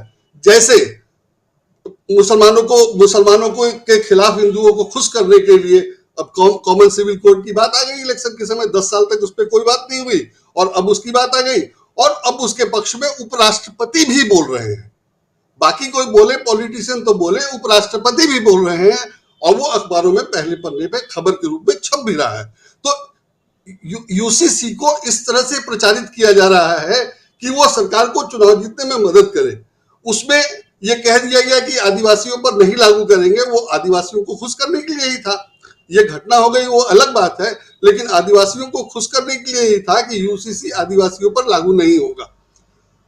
अभी भाजपा ने अपने अध्यक्ष बनाए हैं चुनाव की तैयारियों में, तो झारखंड में अध्यक्ष बनाया गया एक आदिवासी नेता को, जो जाहिर है दूसरी पार्टी के थे, पहले बीजेपी में नहीं थे, अभी बीजेपी में हैं, और उन्होंने पहले ही दिन राहुल गांधी के खिलाफ कुछ ट्वीट कर दिया और उनके पीछे लोग पड़ गए और उनकी खूब खबर लिया और उनका पूरा इतिहास भूगोल सब निकाल के रख दिया। तो भाजपा की जो हालत है वो अपनी जगह है, लेकिन भाजपा उसको जो मैनेज करने के लिए जो करती है, जैसे झारखंड में आदिवासी को अध्यक्ष बना दिया पार्टी का, तो वो शायद कितना कुछ संभाल पाएंगे और व्हाट्सएप से क्या जाएगा उस सब का असर होगा। जैसे आज जो ये हुआ और ये खबर आई, तो इसके साथ ये होना चाहिए था कि हाँ सरकार ने ये कार्रवाई की, जैसा अभी सब लोगों ने कहा कि सरकार ने जो कार्रवाई की वो दिखावा है। अरेस्ट तो उसको होना ही था, और अरेस्ट होने के बाद उसको कब बेल हो जाएगा कब नहीं पता नहीं, और थाने में उसकी अभी तक तो कोई खबर ली नहीं गई है जो आमतौर पर दी जाती। तो जो कार्रवाई हुई है वो दिखावा है, और कायदे से अभी तक ये खबर आ जानी चाहिए थी कि सरकार ने ये किया, ये धाराएं लगी, ये एफआईआर हुई, जो सामान्य मीडिया पे नहीं है। हम लोग जानते हैं, हम लोगों ने देख लिया, हम लोगों ने पता कर लिया, वो अलग चीज है, लेकिन आम लोगों को ये सारी खबर नहीं होगी। और जो हिंदू मजबूत करना चाह रहा था तो उसके लिहाज से तो हिंदू मजबूत हुआ है। तो ये तो अगर आप ऐसे देखते हैं या आप ये अपेक्षा कर रहे थे सरकार से, तो सरकार तो वो हिंदुओं का काम हो रहा है, तो ये नहीं होना चाहिए। और ये मीडिया ही कर सकता है, मीडिया ही बता सकता है कि हिंदू जो मजबूत हुआ है तो उसका साइड इफेक्ट क्या है। लेकिन अगर मीडिया नहीं बताएगा तो उसको पॉजिटिवली व्हाट्सएप यूनिवर्सिटी से फैलाया जा सकता है और आदिवासियों को ये भ्रम में रखा जा सकता है कि ये उनके लिए उतना बड़ा नुकसान नहीं है, बीजेपी बहुत फायदेमंद है। तो ये दोनों स्थिति जब तक नहीं सुधरेगी तब तक, या दोनों को अगर बीजेपी मैनेज कर ले जाएगी तो तब तक इसका बहुत असर नहीं होगा। मतलब बहुत असर नहीं होगा ऐसा नहीं है, असर जो है तो है, वो घटना तो है ही है बहुत बड़ी, और असर होना ही चाहिए, होगा भी। लेकिन मैं ये कह रहा हूं कि बीजेपी मैनेज कर सकती है और उसके सपोर्टर हैं जो उसको सपोर्ट कर रहे हैं, या कम से कम खिलाफ नहीं बोल के चुप होकर के उसका सपोर्ट कर रहे हैं, जो आइडियली नहीं होना चाहिए। ना वो हिंदू हित में है, ना देश के हित में है, ना समाज के हित में है, ना भाजपा ना आरएसएस परिवार के हित में है। अगर आरएसएस परिवार पूरा उसके शासन में ये स्थिति बन जाती है तो देश या समाज के लिए तो अच्छा नहीं है। तो क्यों नहीं हम लोगों को उसका विरोध करना चाहिए, या जो उसका समर्थन कर रहे हैं उनको बताना चाहिए। तो वो जब तक नहीं बताएंगे और जब तक इसको स्वीकार नहीं करेंगे कि ये गलत हुआ है, तब तक इसका नुकसान जो होना चाहिए वो नहीं होगा। होगा तो जरूर, जो होना चाहिए वो नहीं होगा। अगर ये खबर आज छप जाती या कल छप जाए कि बीजेपी ने जो किया वो दिखावा है और मजबूरी में किया है, तो उसका दूसरा असर होगा। लेकिन ये खबर ही नहीं छपेगी, या छपेगी तो कहीं कोने में छोटी सी, तो उससे मेरी चिंता वो है कि बीजेपी इसको मैनेज कर ले जाएगी और कर ले जाती है।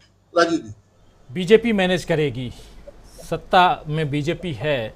और सीधा सिंपल सी बात यह है कि अगर बृजभूषण शरण सिंह आज भी बाहर है, सलाखों से बाहर है, तो आप समझ सकते हैं कि इस देश में क्या कुछ चल रहा है।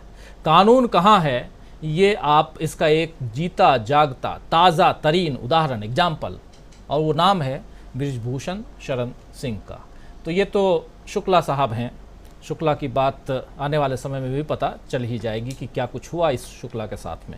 आना चाहता हूँ अमलेंदु उपाध्याय जी आपके पास। अमलेंदु जी, क्या कहेंगे आप सीधी की घटना पे, सीधे सीधे शब्दों में? राजीव जी, सीधे सीधे शब्दों में सीधी की घटना जो है, ये भारतीय जनता पार्टी की टेढ़ी घटना है,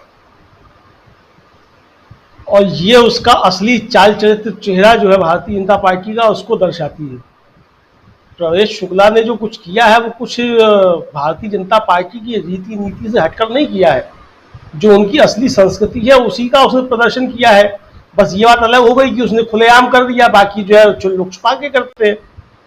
आपको याद होगा कि 2016 में यानी 2017 के विधानसभा चुनाव से पहले उत्तर प्रदेश में भारतीय जनता पार्टी की एक महिला मोर्चा की अध्यक्ष थी प्रदेश की मधु मिश्रा। उनका एक बयान था, आप समझ सकते हैं कि उस बयान के आधार पर प्रवेश शुक्ला कहाँ खेलता है। कहिए तो पढ़ के सुना दूं, ज्यादा लंबा चौड़ा नहीं, छोटा सा ही है। उस पर बात फिर बवाल बचा था बहुत ज्यादा। बयान था उनका कि साथियों, आप सब यहाँ बैठे हैं, यहाँ कुछ विप्र बंधुओं के अलावा भी लोग बैठे हैं, मैं उनसे क्षमा चाहती हूँ। आज तुम्हारे सिर पर बैठकर संविधान के सहारे जो राज कर रहे हैं, याद करो वो कभी तुम्हारे जूते साफ किया करते थे, आज तुम्हारे हुजूर हो गए हैं। क्यों? हम बट गए, हम विभाजित हो गए। मेरे छोटे भाई सतीश गौतम को शायद आज से 40 वर्ष बाद का भारत दिख रहा है कि तुम्हारे बच्चे फिर गुलाम ना हो जाएं, कहीं फिर से हुजूर ना कहने लगे उन्हें, जिन्हें तुम अपने बराबर में बैठाना पसंद नहीं करते। उठो, जागो, और जब तक अपने अधिकार ना ले लो तब तक सतीश गौतम की तर्ज पर युद्ध करते रहो। तो जो जगा रही थी मधु मिश्रा, वो जाग तो गया प्रवेश शुक्ला।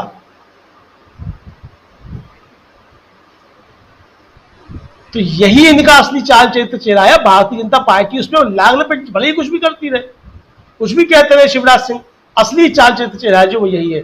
आखिर क्या कारण है कि आदिवासियों के ऊपर अत्याचार के मामले में जो एनसीआरबी के आंकड़े बताते हैं, वो बताते हैं कि मध्य प्रदेश सबसे आगे है। दलितों पर अत्याचार के मामले में मध्य प्रदेश सबसे आगे है, जहां डबल इंजन की सरकार है। और मजे की बात यह है कि हमारे प्रधानमंत्री भी जो है वो पिछड़ी जाति से आते हैं, बताए जाते हैं। तो जहां पिछड़ी जाति के मुख्यमंत्री हैं शिवराज सिंह चौहान, जहां पिछड़ी जाति के प्रधानमंत्री हैं नरेंद्र मोदी, तो ओबीसी के सम्मान के लिए राहुल गांधी पे हमलावर हो जाती है पूरी पार्टी कि राहुल गांधी ने मोदी सरनेम लेकर के सारे चोरों के नाम मोदी क्यों कह करके ओबीसी का अपमान कर दिया। उनकी डबल इंजन की सरकार में सबसे ज्यादा दलितों और आदिवासियों पर जुल्म क्यों होते हैं? मुझे लगता है कि इसका जवाब जो है भारतीय जनता पार्टी के पास नहीं है कोई। और ये असल में राजीव जी, इनकी जो असली वैचारिकी है वो यही है असली वैचारिकी। ये जिस हिंदू राष्ट्र की बात करते हैं और जिस हिंदू राष्ट्र को लागू करना चाहते हैं, वो हिंदू राष्ट्र असल में मनुस्मृति है। और इसीलिए कि जब भारत का संविधान लागू किया जा रहा था, इन्होंने संविधान की खिलाफत की। आरएसएस ने उस समय डॉक्टर अंबेडकर जब हिंदू कोड बिल ला रहे थे, इन्होंने डॉक्टर अंबेडकर के पुतले फूंके।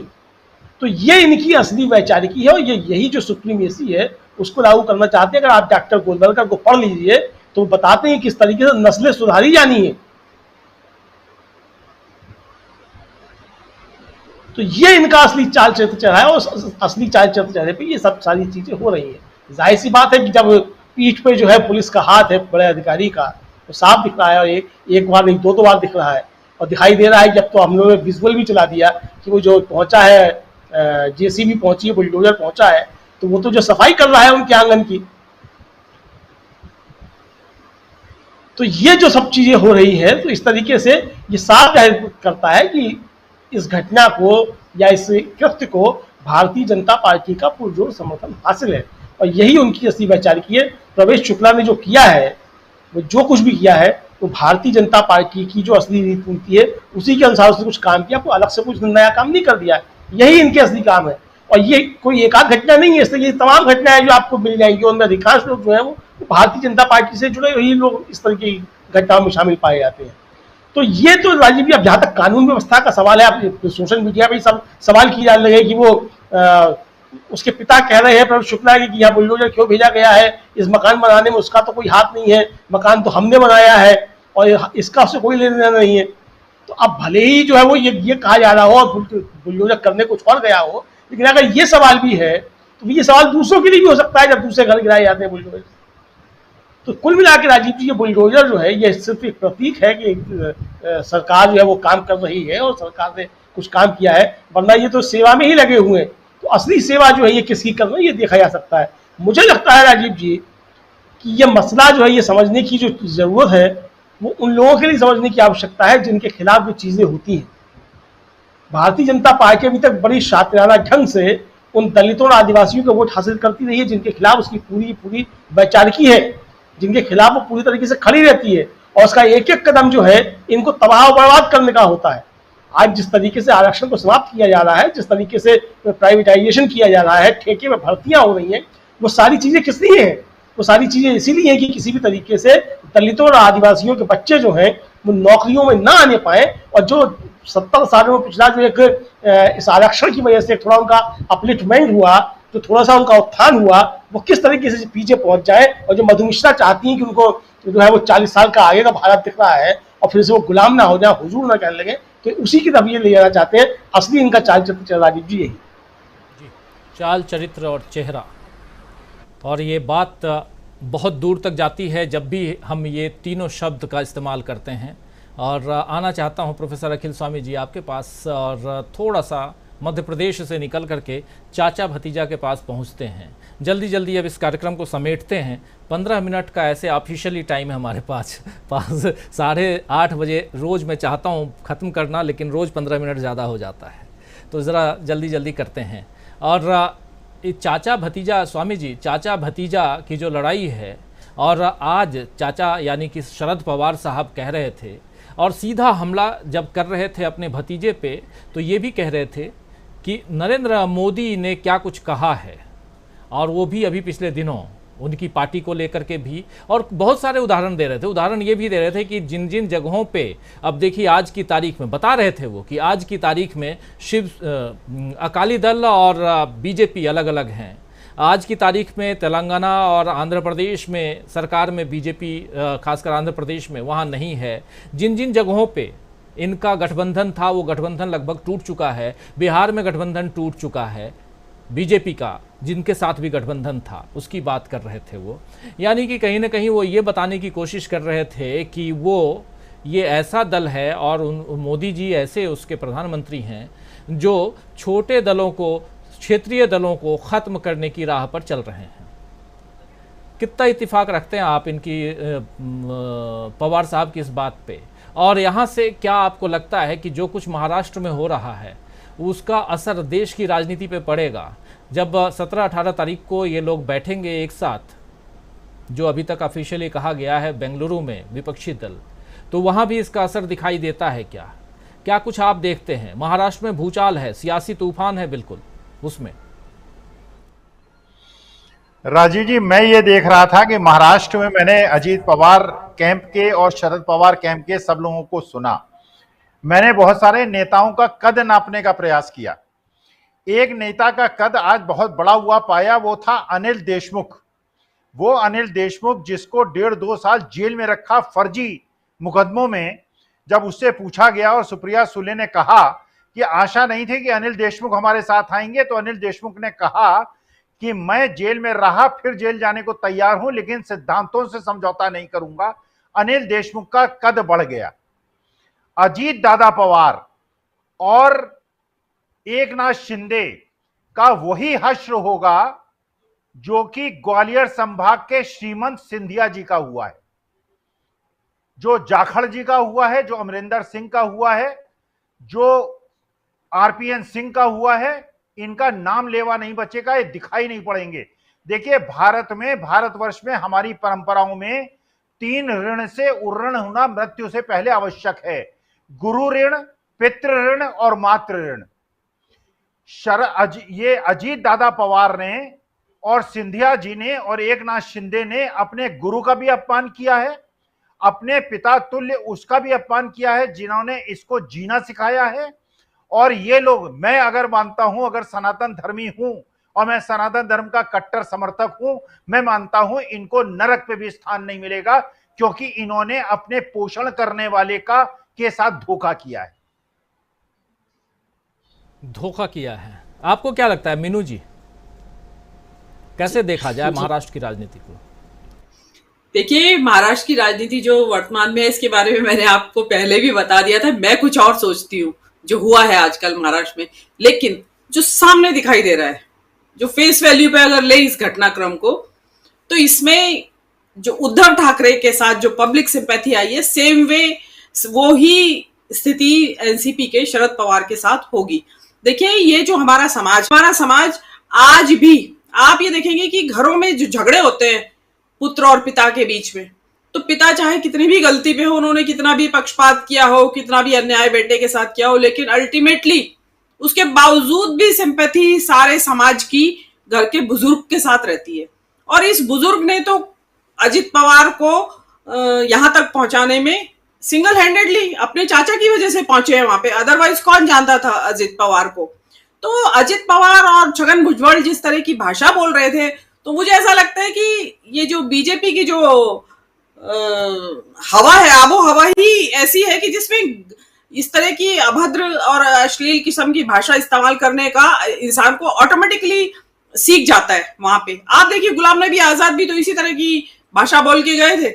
उन्होंने जिनको की पार्टी ने सब कुछ दिया, जिनको की पार्टी ने गुलाम नबी आजाद बनाया, जिसकी वजह से आज सब जानते हैं देश में उनको, वो भी उन्होंने भी एक से एक छटी हुई गालियां दी।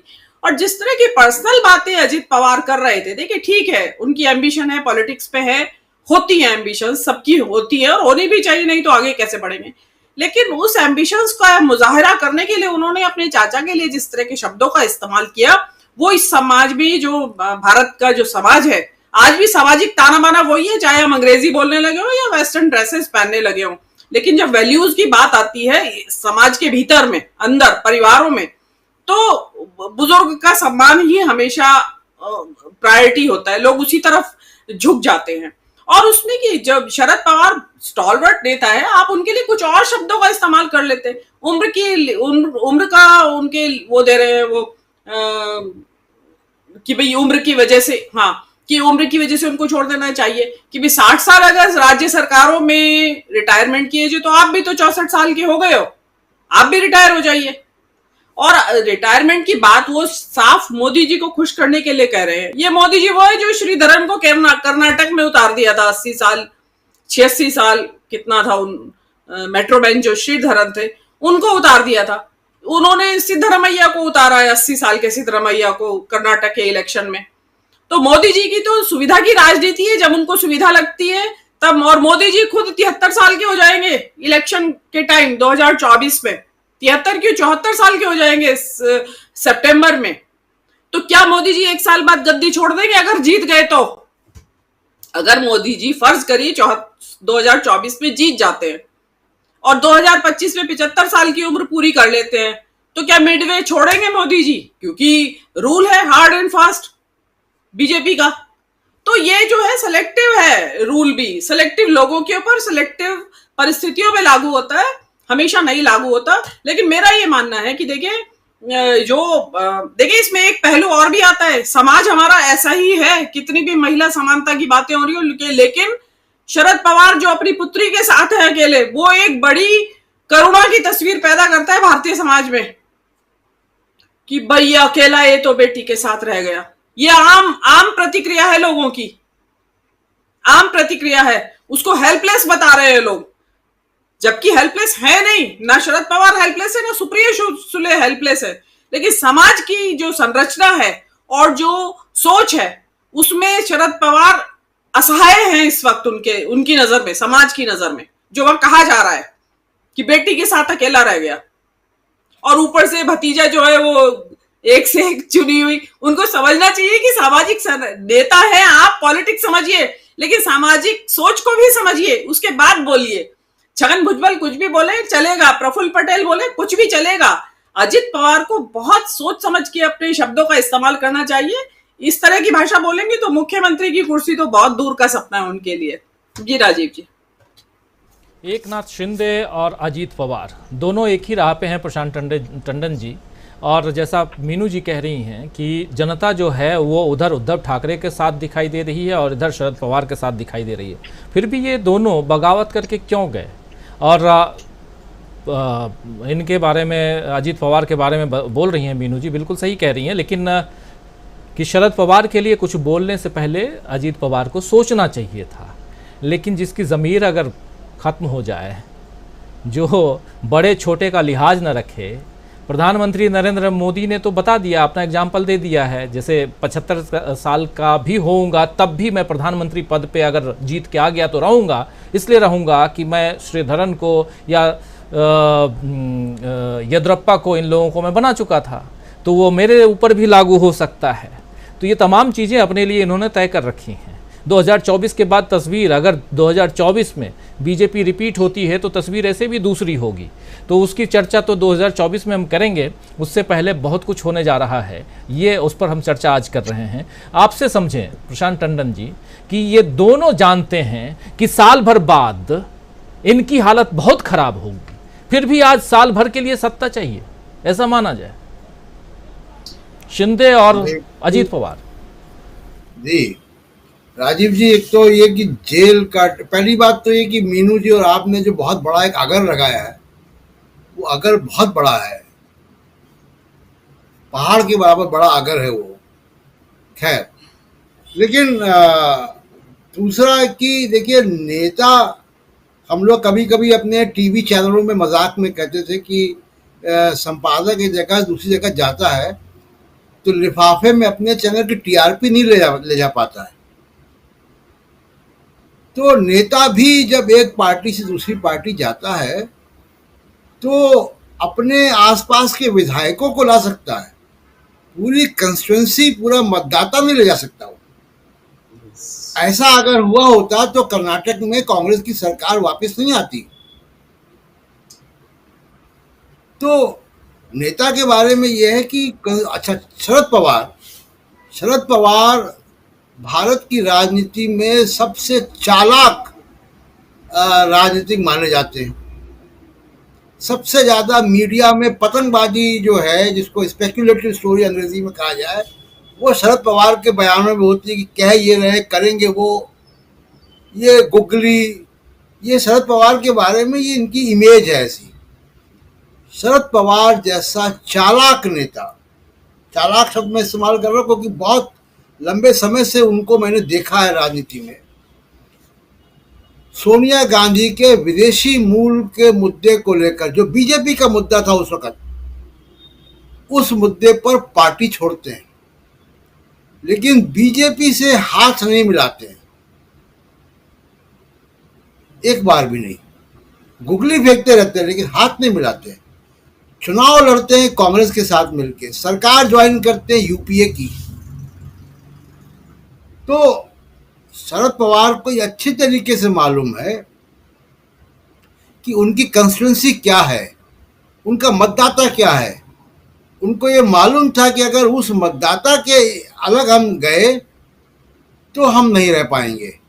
इसलिए देखिए कि 1999 से लेके अब 2023 तक वो अपनी पार्टी का वजूद बना के रख पाए।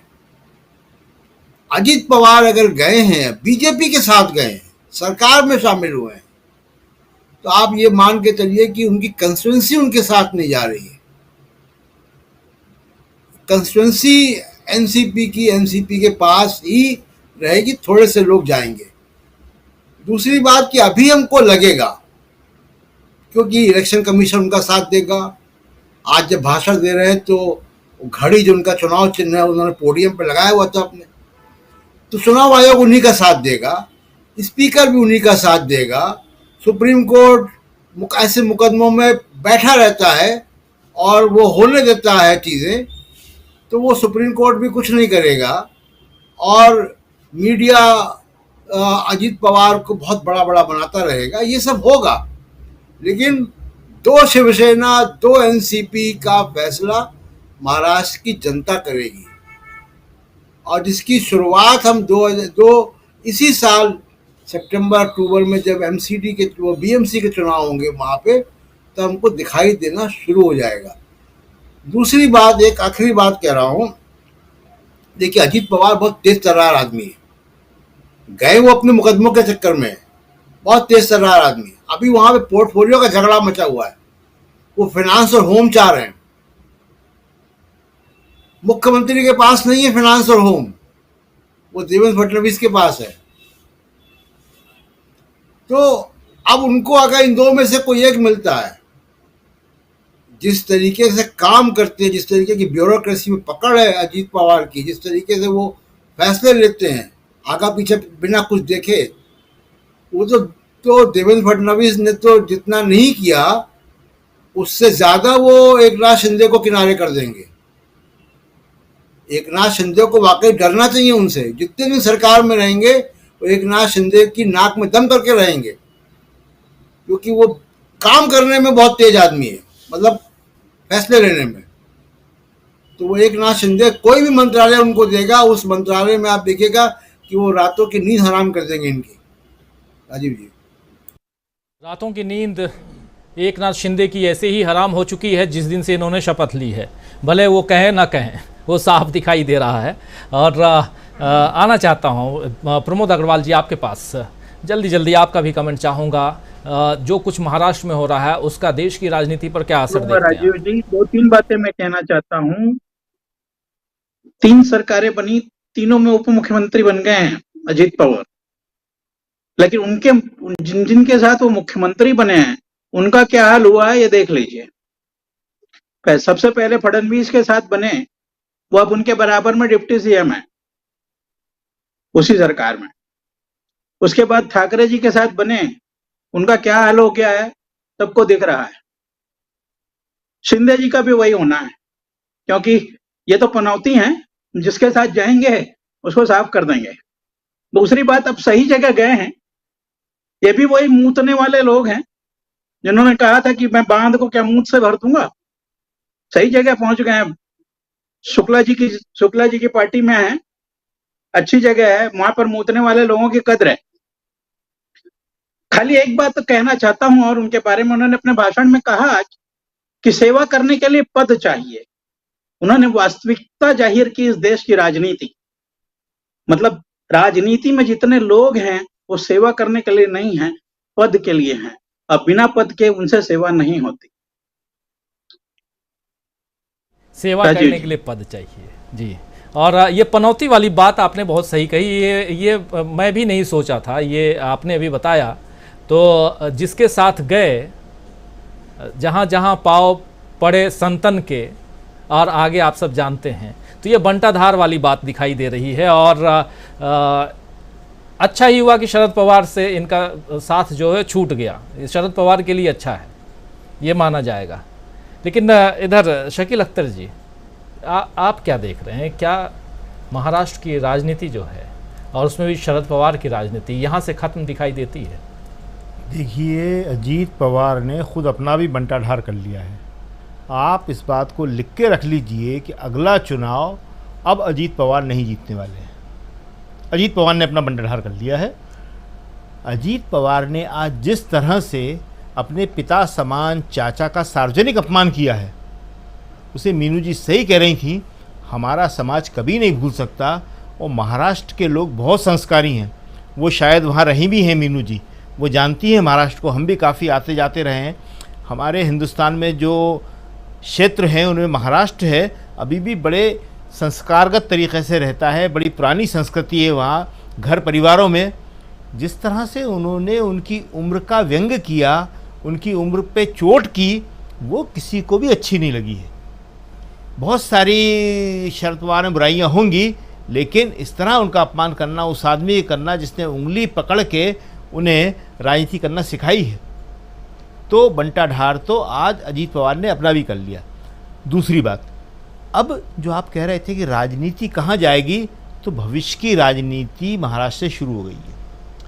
उद्धव ठाकरे ने घोषणा कर दी है कि वो 9 तारीख से महाराष्ट्र के दौरे पे निकल रहे हैं। ये बहुत बड़ी घोषणा है, और यही घोषणा जो है न केवल महाराष्ट्र बल्कि भारत की राजनीति को तय करेगी। क्यों? क्योंकि उद्धव ठाकरे या ठाकरे परिवार कभी भी बॉम्बे से बाहर, मुंबई जिसे अब कहते हैं, नहीं निकलता था। लेकिन अब समझ गए हैं उद्धव ठाकरे कि अगर उन्हें राजनीति में रहना है और शिवसेना को, जो उनके पिता की विरासत है बाल ठाकरे की, उसे ज़िंदा रखना है। हर लड़के का अपने पिता के साथ एक बड़ा ही अटैचमेंट होता है। अजीत पवार जैसे लोग कम होते हैं जो अपने पिता समान चाचा का इस तरह से अपमान कर दें और वो बातें कह दें जो आपस में दोनों के मिल के साथ हुई थी। हम और आप जब साथ राजनीति करते हैं या साथ कोई काम करते हैं, तो वो बातें इस तरह बताना बहुत शर्मनाक है। आज अजीत पवार का कद बहुत छोटा हो गया है, बहुत नीचे गिर गए हैं अजीत पवार। हमें याद नहीं है कि इतिहास में, हिंदुस्तान के इतिहास में, इससे पहले कोई भतीजा इतना कृतज्ञ हुआ हो। कोई भतीजा इतना कृतज्ञ कोई नहीं बता सकता कि जो इतने नीचे अपने पिता समान चाचा के लिए गिरा हो। खैर, वो अपना हश्र खुद जानेंगे। जो उन्होंने किया है वो उन्हें भोगना पड़ेगा। लेकिन उद्धव ठाकरे ने यह कह के कि मैं महाराष्ट्र के दौरे पर निकल रहा हूँ, पूरे महाराष्ट्र की राजनीति बदल दी। ये जो प्रकरण हुआ, जो तोड़फोड़ की, इसके दो बहुत ख़ास पहलू हैं। एक, मोदी जी चाहते थे कि इस तोड़फोड़ के ज़रिए जो है पूरे देश में वो एक भय का माहौल बना दें। वो काफ़ी हद तक बना है, अखिलेश यादव पे बना है, दूसरी और पार्टियों में भी बन रहा है, बिहार में भी इसका थोड़ा बहुत असर देखने को मिल रहा है। लेकिन अगर दो आदमियों पे नहीं पड़ा जो अभी तक हम देख रहे हैं, वो एक उद्धव ठाकरे पर और एक राहुल गांधी पर। चाहे कितना डरा लें मोदी जी, अब राहुल का रास्ता रुकने वाला नहीं है। और दूसरी बात, इसी तरह उद्धव ठाकरे जो हैं महाराष्ट्र का दौरा करके साफ संदेश दे दिया कि वो अपनी वापसी को सुनिश्चित कर रहे हैं। इस प्रकरण ने उद्धव का कद बहुत बढ़ा दिया है। एक शांत सीजन्ड लीडर के तौर पे उनकी छवि लोगों के सामने आई है। और लोग ऐसे ही नेता पसंद करते हैं, अपने मुख्यमंत्री के तौर पे, अपने नेता के तौर पे। अजीत पवार जैसे लोग बिल्कुल पसंद नहीं करते, एकनाथ शिंदे जैसे लोग बिल्कुल पसंद नहीं करते। ये तो आज मौसम है, माहौल है कि बगावत करके वो सीएम बन गए, ये डिप्टी सीएम बन गए। आप देख लीजिएगा, अगले साल लोकसभा के बाद पहले तो लोकसभा में इनकी परीक्षा हो जाएगी।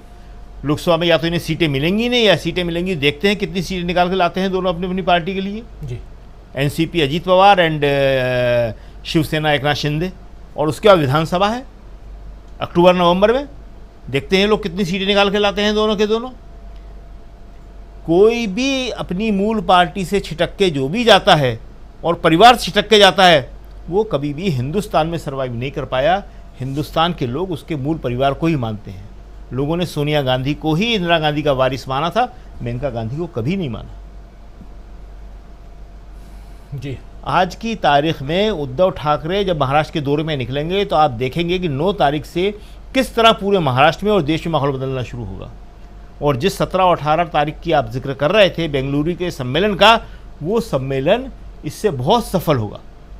लोग हो सकता है कम आए, जो लोग पटना गए थे उनमें से हो सकता है 2-3 लोगों के नाम कट जाए, नहीं आए, लेकिन उससे कोई फर्क पड़ने वाला नहीं है। अब जनता जो है वो राहुल के साथ आ गई है, और जनता का साथ आना राहुल का ताकत तो बढ़ाई गई, विपक्ष में ये उत्साह पैदा करेगा, ये हिम्मत पैदा करेगा और ये समझ पैदा करेगा कि राहुल के साथ लेके ही हम मोदी का मुकाबला कर सकते हैं जी। जनता के बीच एक पॉपुलर चेहरा, एक जन नेता के रूप में राहुल गांधी जो है वो मौजूद हैं, और ये बात अब विपक्ष अच्छी तरह से समझ रहा है, चाहे लालू प्रसाद यादव हों, चाहे नीतीश कुमार हों, चाहे शरद पवार हों। और इन सब के अलावा 2 नेता और हैं।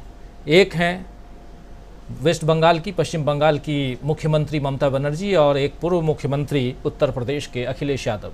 उनको भी अपना वजूद बचाना है अगर, तो उनको भी साथ में आना ही होगा। तो बहुत दिलचस्प होगा, बहुत मज़ेदार होगा 17-18 तारीख को कौन कौन लोग बेंगलुरु में पहुंच रहे हैं। और हम यहाँ चर्चा लेकिन बेंगलुरु की नहीं, महाराष्ट्र की कर रहे हैं। क्लोजिंग कमेंट चाहूँगा संजय जी आपसे। संजय जी, क्या लगता है आपको, ये अब इसके बाद शरद पवार कहाँ दिखाई देते हैं आपको? शरद पवार की पार्टी, जैसा कहा जा रहा है सुबह से कि उनकी पार्टी तो ख़त्म हो गई, और घड़ी छाप, घड़ी का के जो 2 कांटे या 3 कांटे जो भी हों, सुई जिसको कहते हैं, वो किसी और के पास, कोई ये लेगा, कोई 10 बजे वाली लेगा, कोई 3 बजे वाली लेगा।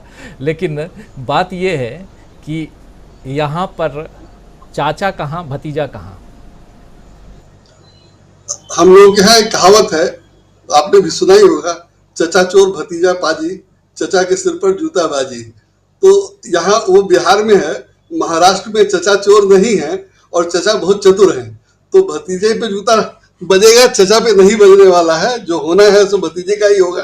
चचा का तो वैसे भी, अब चचा तो 80 साल के हो गए, तो उनका क्या होना है, और उनकी पार्टी के लिए बेटी है ही है। और भले मीनू जी कह रही है कि वो बाप बेटे की पार्टी रह गई है, लेकिन वो अलग पार्टी होगी और बिल्कुल नई तरह की चीज होगी, नए समय की चीज होगी। अगर होगी तो मैं वैसे देखता हूं। तो मुझे नहीं लगता है कि एनसीपी का कोई नुकसान है। असल नुकसान तो बीजेपी का है। महाराष्ट्र में इलेक्शन के बाद से बीजेपी ने जो किया, और जैसे जैसे सरकार बनी और गिरी 3 बार, और उसमें एक राज्यपाल की भी बलि चढ़ी, मामला सुप्रीम कोर्ट में आया, संविधान पीठ के पास चर्चा हुई, तो सब मिला के तो बीजेपी ही छीछा लेदर करवा रही है अपना।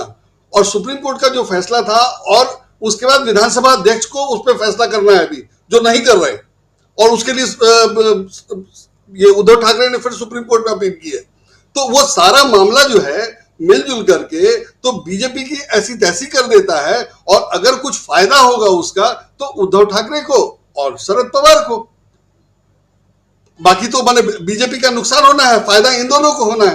तो मैं इसको ऐसे देखता हूं कि एनसीपी का क्या नुकसान होगा और शरद पवार का क्या नुकसान होना है। जो नुकसान होना था वो बीजेपी का हो चुका, और बीजेपी ने ना सिर्फ एनसीपी को तोड़ा, ना सिर्फ शिवसेना को तोड़ा, एनसीपी को भी तोड़ दिया। तो बीजेपी के बारे में, बीजेपी की पॉलिटिक्स के बारे में यही समझ बन रही है कि वो किसी को जीने नहीं देगी, उसको सिर्फ सत्ता से दिलचस्पी है, राजनीति और किसी के अस्तित्व से या किसी पार्टी के अस्तित्व से मतलब नहीं है। तो ये बहुत बड़ी बात है जो मैसेज गया है, और इसका रिजल्ट आगे के चुनाव में नजर आएगा बिल्कुल। तो मैं वैसे देखता हूं और मैं इंतजार कर रहा हूं कि आगे के चुनाव में इसका रिजल्ट कैसा आता है और किसको ये लोग उम्मीदवार बनाते हैं, कैसे बनाते हैं और कैसे वोट पड़ता है। वो इंटरेस्टिंग होगा देखने के लिए, और बिल्कुल अलग मामला है। और बीजेपी का केस महाराष्ट्र और बिहार एग्जाम्पल है। बिहार सबसे बैकवर्ड स्टेट और महाराष्ट्र सबसे पैसे वाला स्टेट, माने सबसे अच्छा फॉरवर्ड तो नहीं कहेंगे लेकिन सबसे पैसे वाला स्टेट। दोनों को बीजेपी ने बर्बाद कर दिया एक तरह से। भले वहां नीतीश कुमार का हाथ हो और यहाँ सिर्फ बीजेपी का काम हो, या वहां आप नीतीश का हाथ मत मानिए, लालू यादव को ब्लैकमेल करके किया या जैसे भी किया, लेकिन बीजेपी ने बिहार को और महाराष्ट्र को अपने 10 साल के शासनकाल में या पिछले 5 साल खास तौर से बिल्कुल बर्बाद कर दिया है।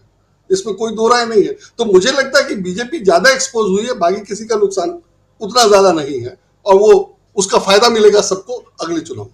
राजू जी बिल्कुल, तो मतलब साफ है कि चारों तरफ से, चारों ओर से घिरी हुई है बीजेपी, जो हम लिख भी रहे हैं। और चाहे वो मध्य प्रदेश हो, चाहे वो महाराष्ट्र हो, चाहे वो बिहार हो, चाहे वो मणिपुर हो, जहां भी जाइए बात बीजेपी की अगर होगी तो घिरी हुई नज़र आती है बीजेपी। और खासकर 5 राज्यों में चुनाव है और परेशान है बीजेपी। करें तो क्या करें। प्रधानमंत्री नरेंद्र मोदी अलग अलग सभाएं करने के लिए फिर अभी 4 राज्यों में जाएंगे। अभी 7 और 8 तारीख को 4 राज्यों का दौरा करेंगे और उन 4 राज्यों में वो सभाएं करेंगे। प्रधानमंत्री नरेंद्र मोदी को भी अब समझना होगा कि उनका ब्रांड अब डाउन जा रहा है। उनके नाम का जो ब्रांड था वो अब डाउन जा चुका है, और उसका रिजल्ट भी आ चुका है कर्नाटक के रिजल्ट के रूप में सामने। तो इसलिए अब बीजेपी को नए ब्रांड एम्बेसडर खोजना होगा, क्योंकि ये सब पुराने हो गए। जैसे नोट बदलते रहे हैं प्रधानमंत्री नरेंद्र मोदी बिना कहे हुए, वैसे ही शायद बीजेपी को भी अपने लीडर्स को बदलना होगा अगर आगे बढ़ना है तो। वरना जो अगर जिसको कहा था प्रशांत टंडन जी ने कि मैं और मीनू जी दोनों अगर लगा रहे थे 2024 में अगर आ गए मोदी जी तो फिर क्या 75 साल के बाद भी प्रधानमंत्री रहेंगे। लेकिन ये अगर बहुत बड़ा है, बहुत इधर उधर से और बहुत ज़बरदस्ती ठूसा हुआ है, यानी कि आप समझ सकते हैं कि 2024 बहुत मुश्किल होने वाला है, बहुत ज़्यादा मुश्किल बीजेपी के लिए। और दूसरी तरफ कांग्रेस से उभरते हुए नेता, पॉपुलैरिटी ज़बरदस्त रोज़ जिनकी वो हो रही है, बढ़ रही है, वो है राहुल गांधी। और विपक्ष उनकी तरफ नज़रें टिकाए हुए है। विपक्ष चाहे आज शरद पवार 80 साल प्लस के हों, चाहे उधर लालू प्रसाद यादव किडनी ट्रांसप्लांट कराने के बाद आए हों, चाहे नीतीश कुमार हों, सबकी नज़रें टिकी हुई हैं राहुल गांधी की तरफ, ये तय मानिए आप। तो बहुत दिलचस्प होने जा रहा है मुकाबला, सियासी मुकाबला, और हम अपने ज़रिए और आपके ज़रिए उस मुकाबले में भागीदार बनेंगे। आने वाले समय में पल पल की रिपोर्ट जैसे पहुंचाते हैं, विश्लेषण हमारे तमाम साथी विश्लेषण करते हैं, इनके विश्लेषण को आप ऐसे ही सुनते रहेंगे। बहुत शुक्रिया अदा करना चाहता हूं मीनू जी आपका, बहुत बहुत धन्यवाद प्रशांत टंडन जी आपका, बहुत धन्यवाद संजय कुमार सिंह जी, बहुत धन्यवाद प्रमोद अग्रवाल जी, हमारे साथ जुड़े थे प्रोफेसर अखिल स्वामी जी, अमलेंदु उपाध्याय जी, और इधर स्टूडियो में हमारे साथ शकील अख्तर जी। आप सबको बहुत शुक्रिया, बहुत धन्यवाद। आप लोग जुड़े इस कार्यक्रम में, इस चर्चा में आप लोगों ने भाग लिया, बहुत बहुत धन्यवाद आप लोगों का। और आप तमाम साथी जो बने हुए हैं हमारे साथ, विजय श्रीवास्तव जी भोपाल से हमारे साथ जुड़ते हैं, जहां तक मैं जानता हूं, लिख रहे हैं कि बीजेपी की राष्ट्रपति को कुर्सी इतनी प्यारी है कि हर बात पर चुप्पी साधे रहती हैं, खामोश रहती हैं, आंखें बंद करके तमाशा देख रही हैं। ये बहुत ही शर्मनाक स्थिति है जिसकी कड़ी आलोचना की जानी चाहिए।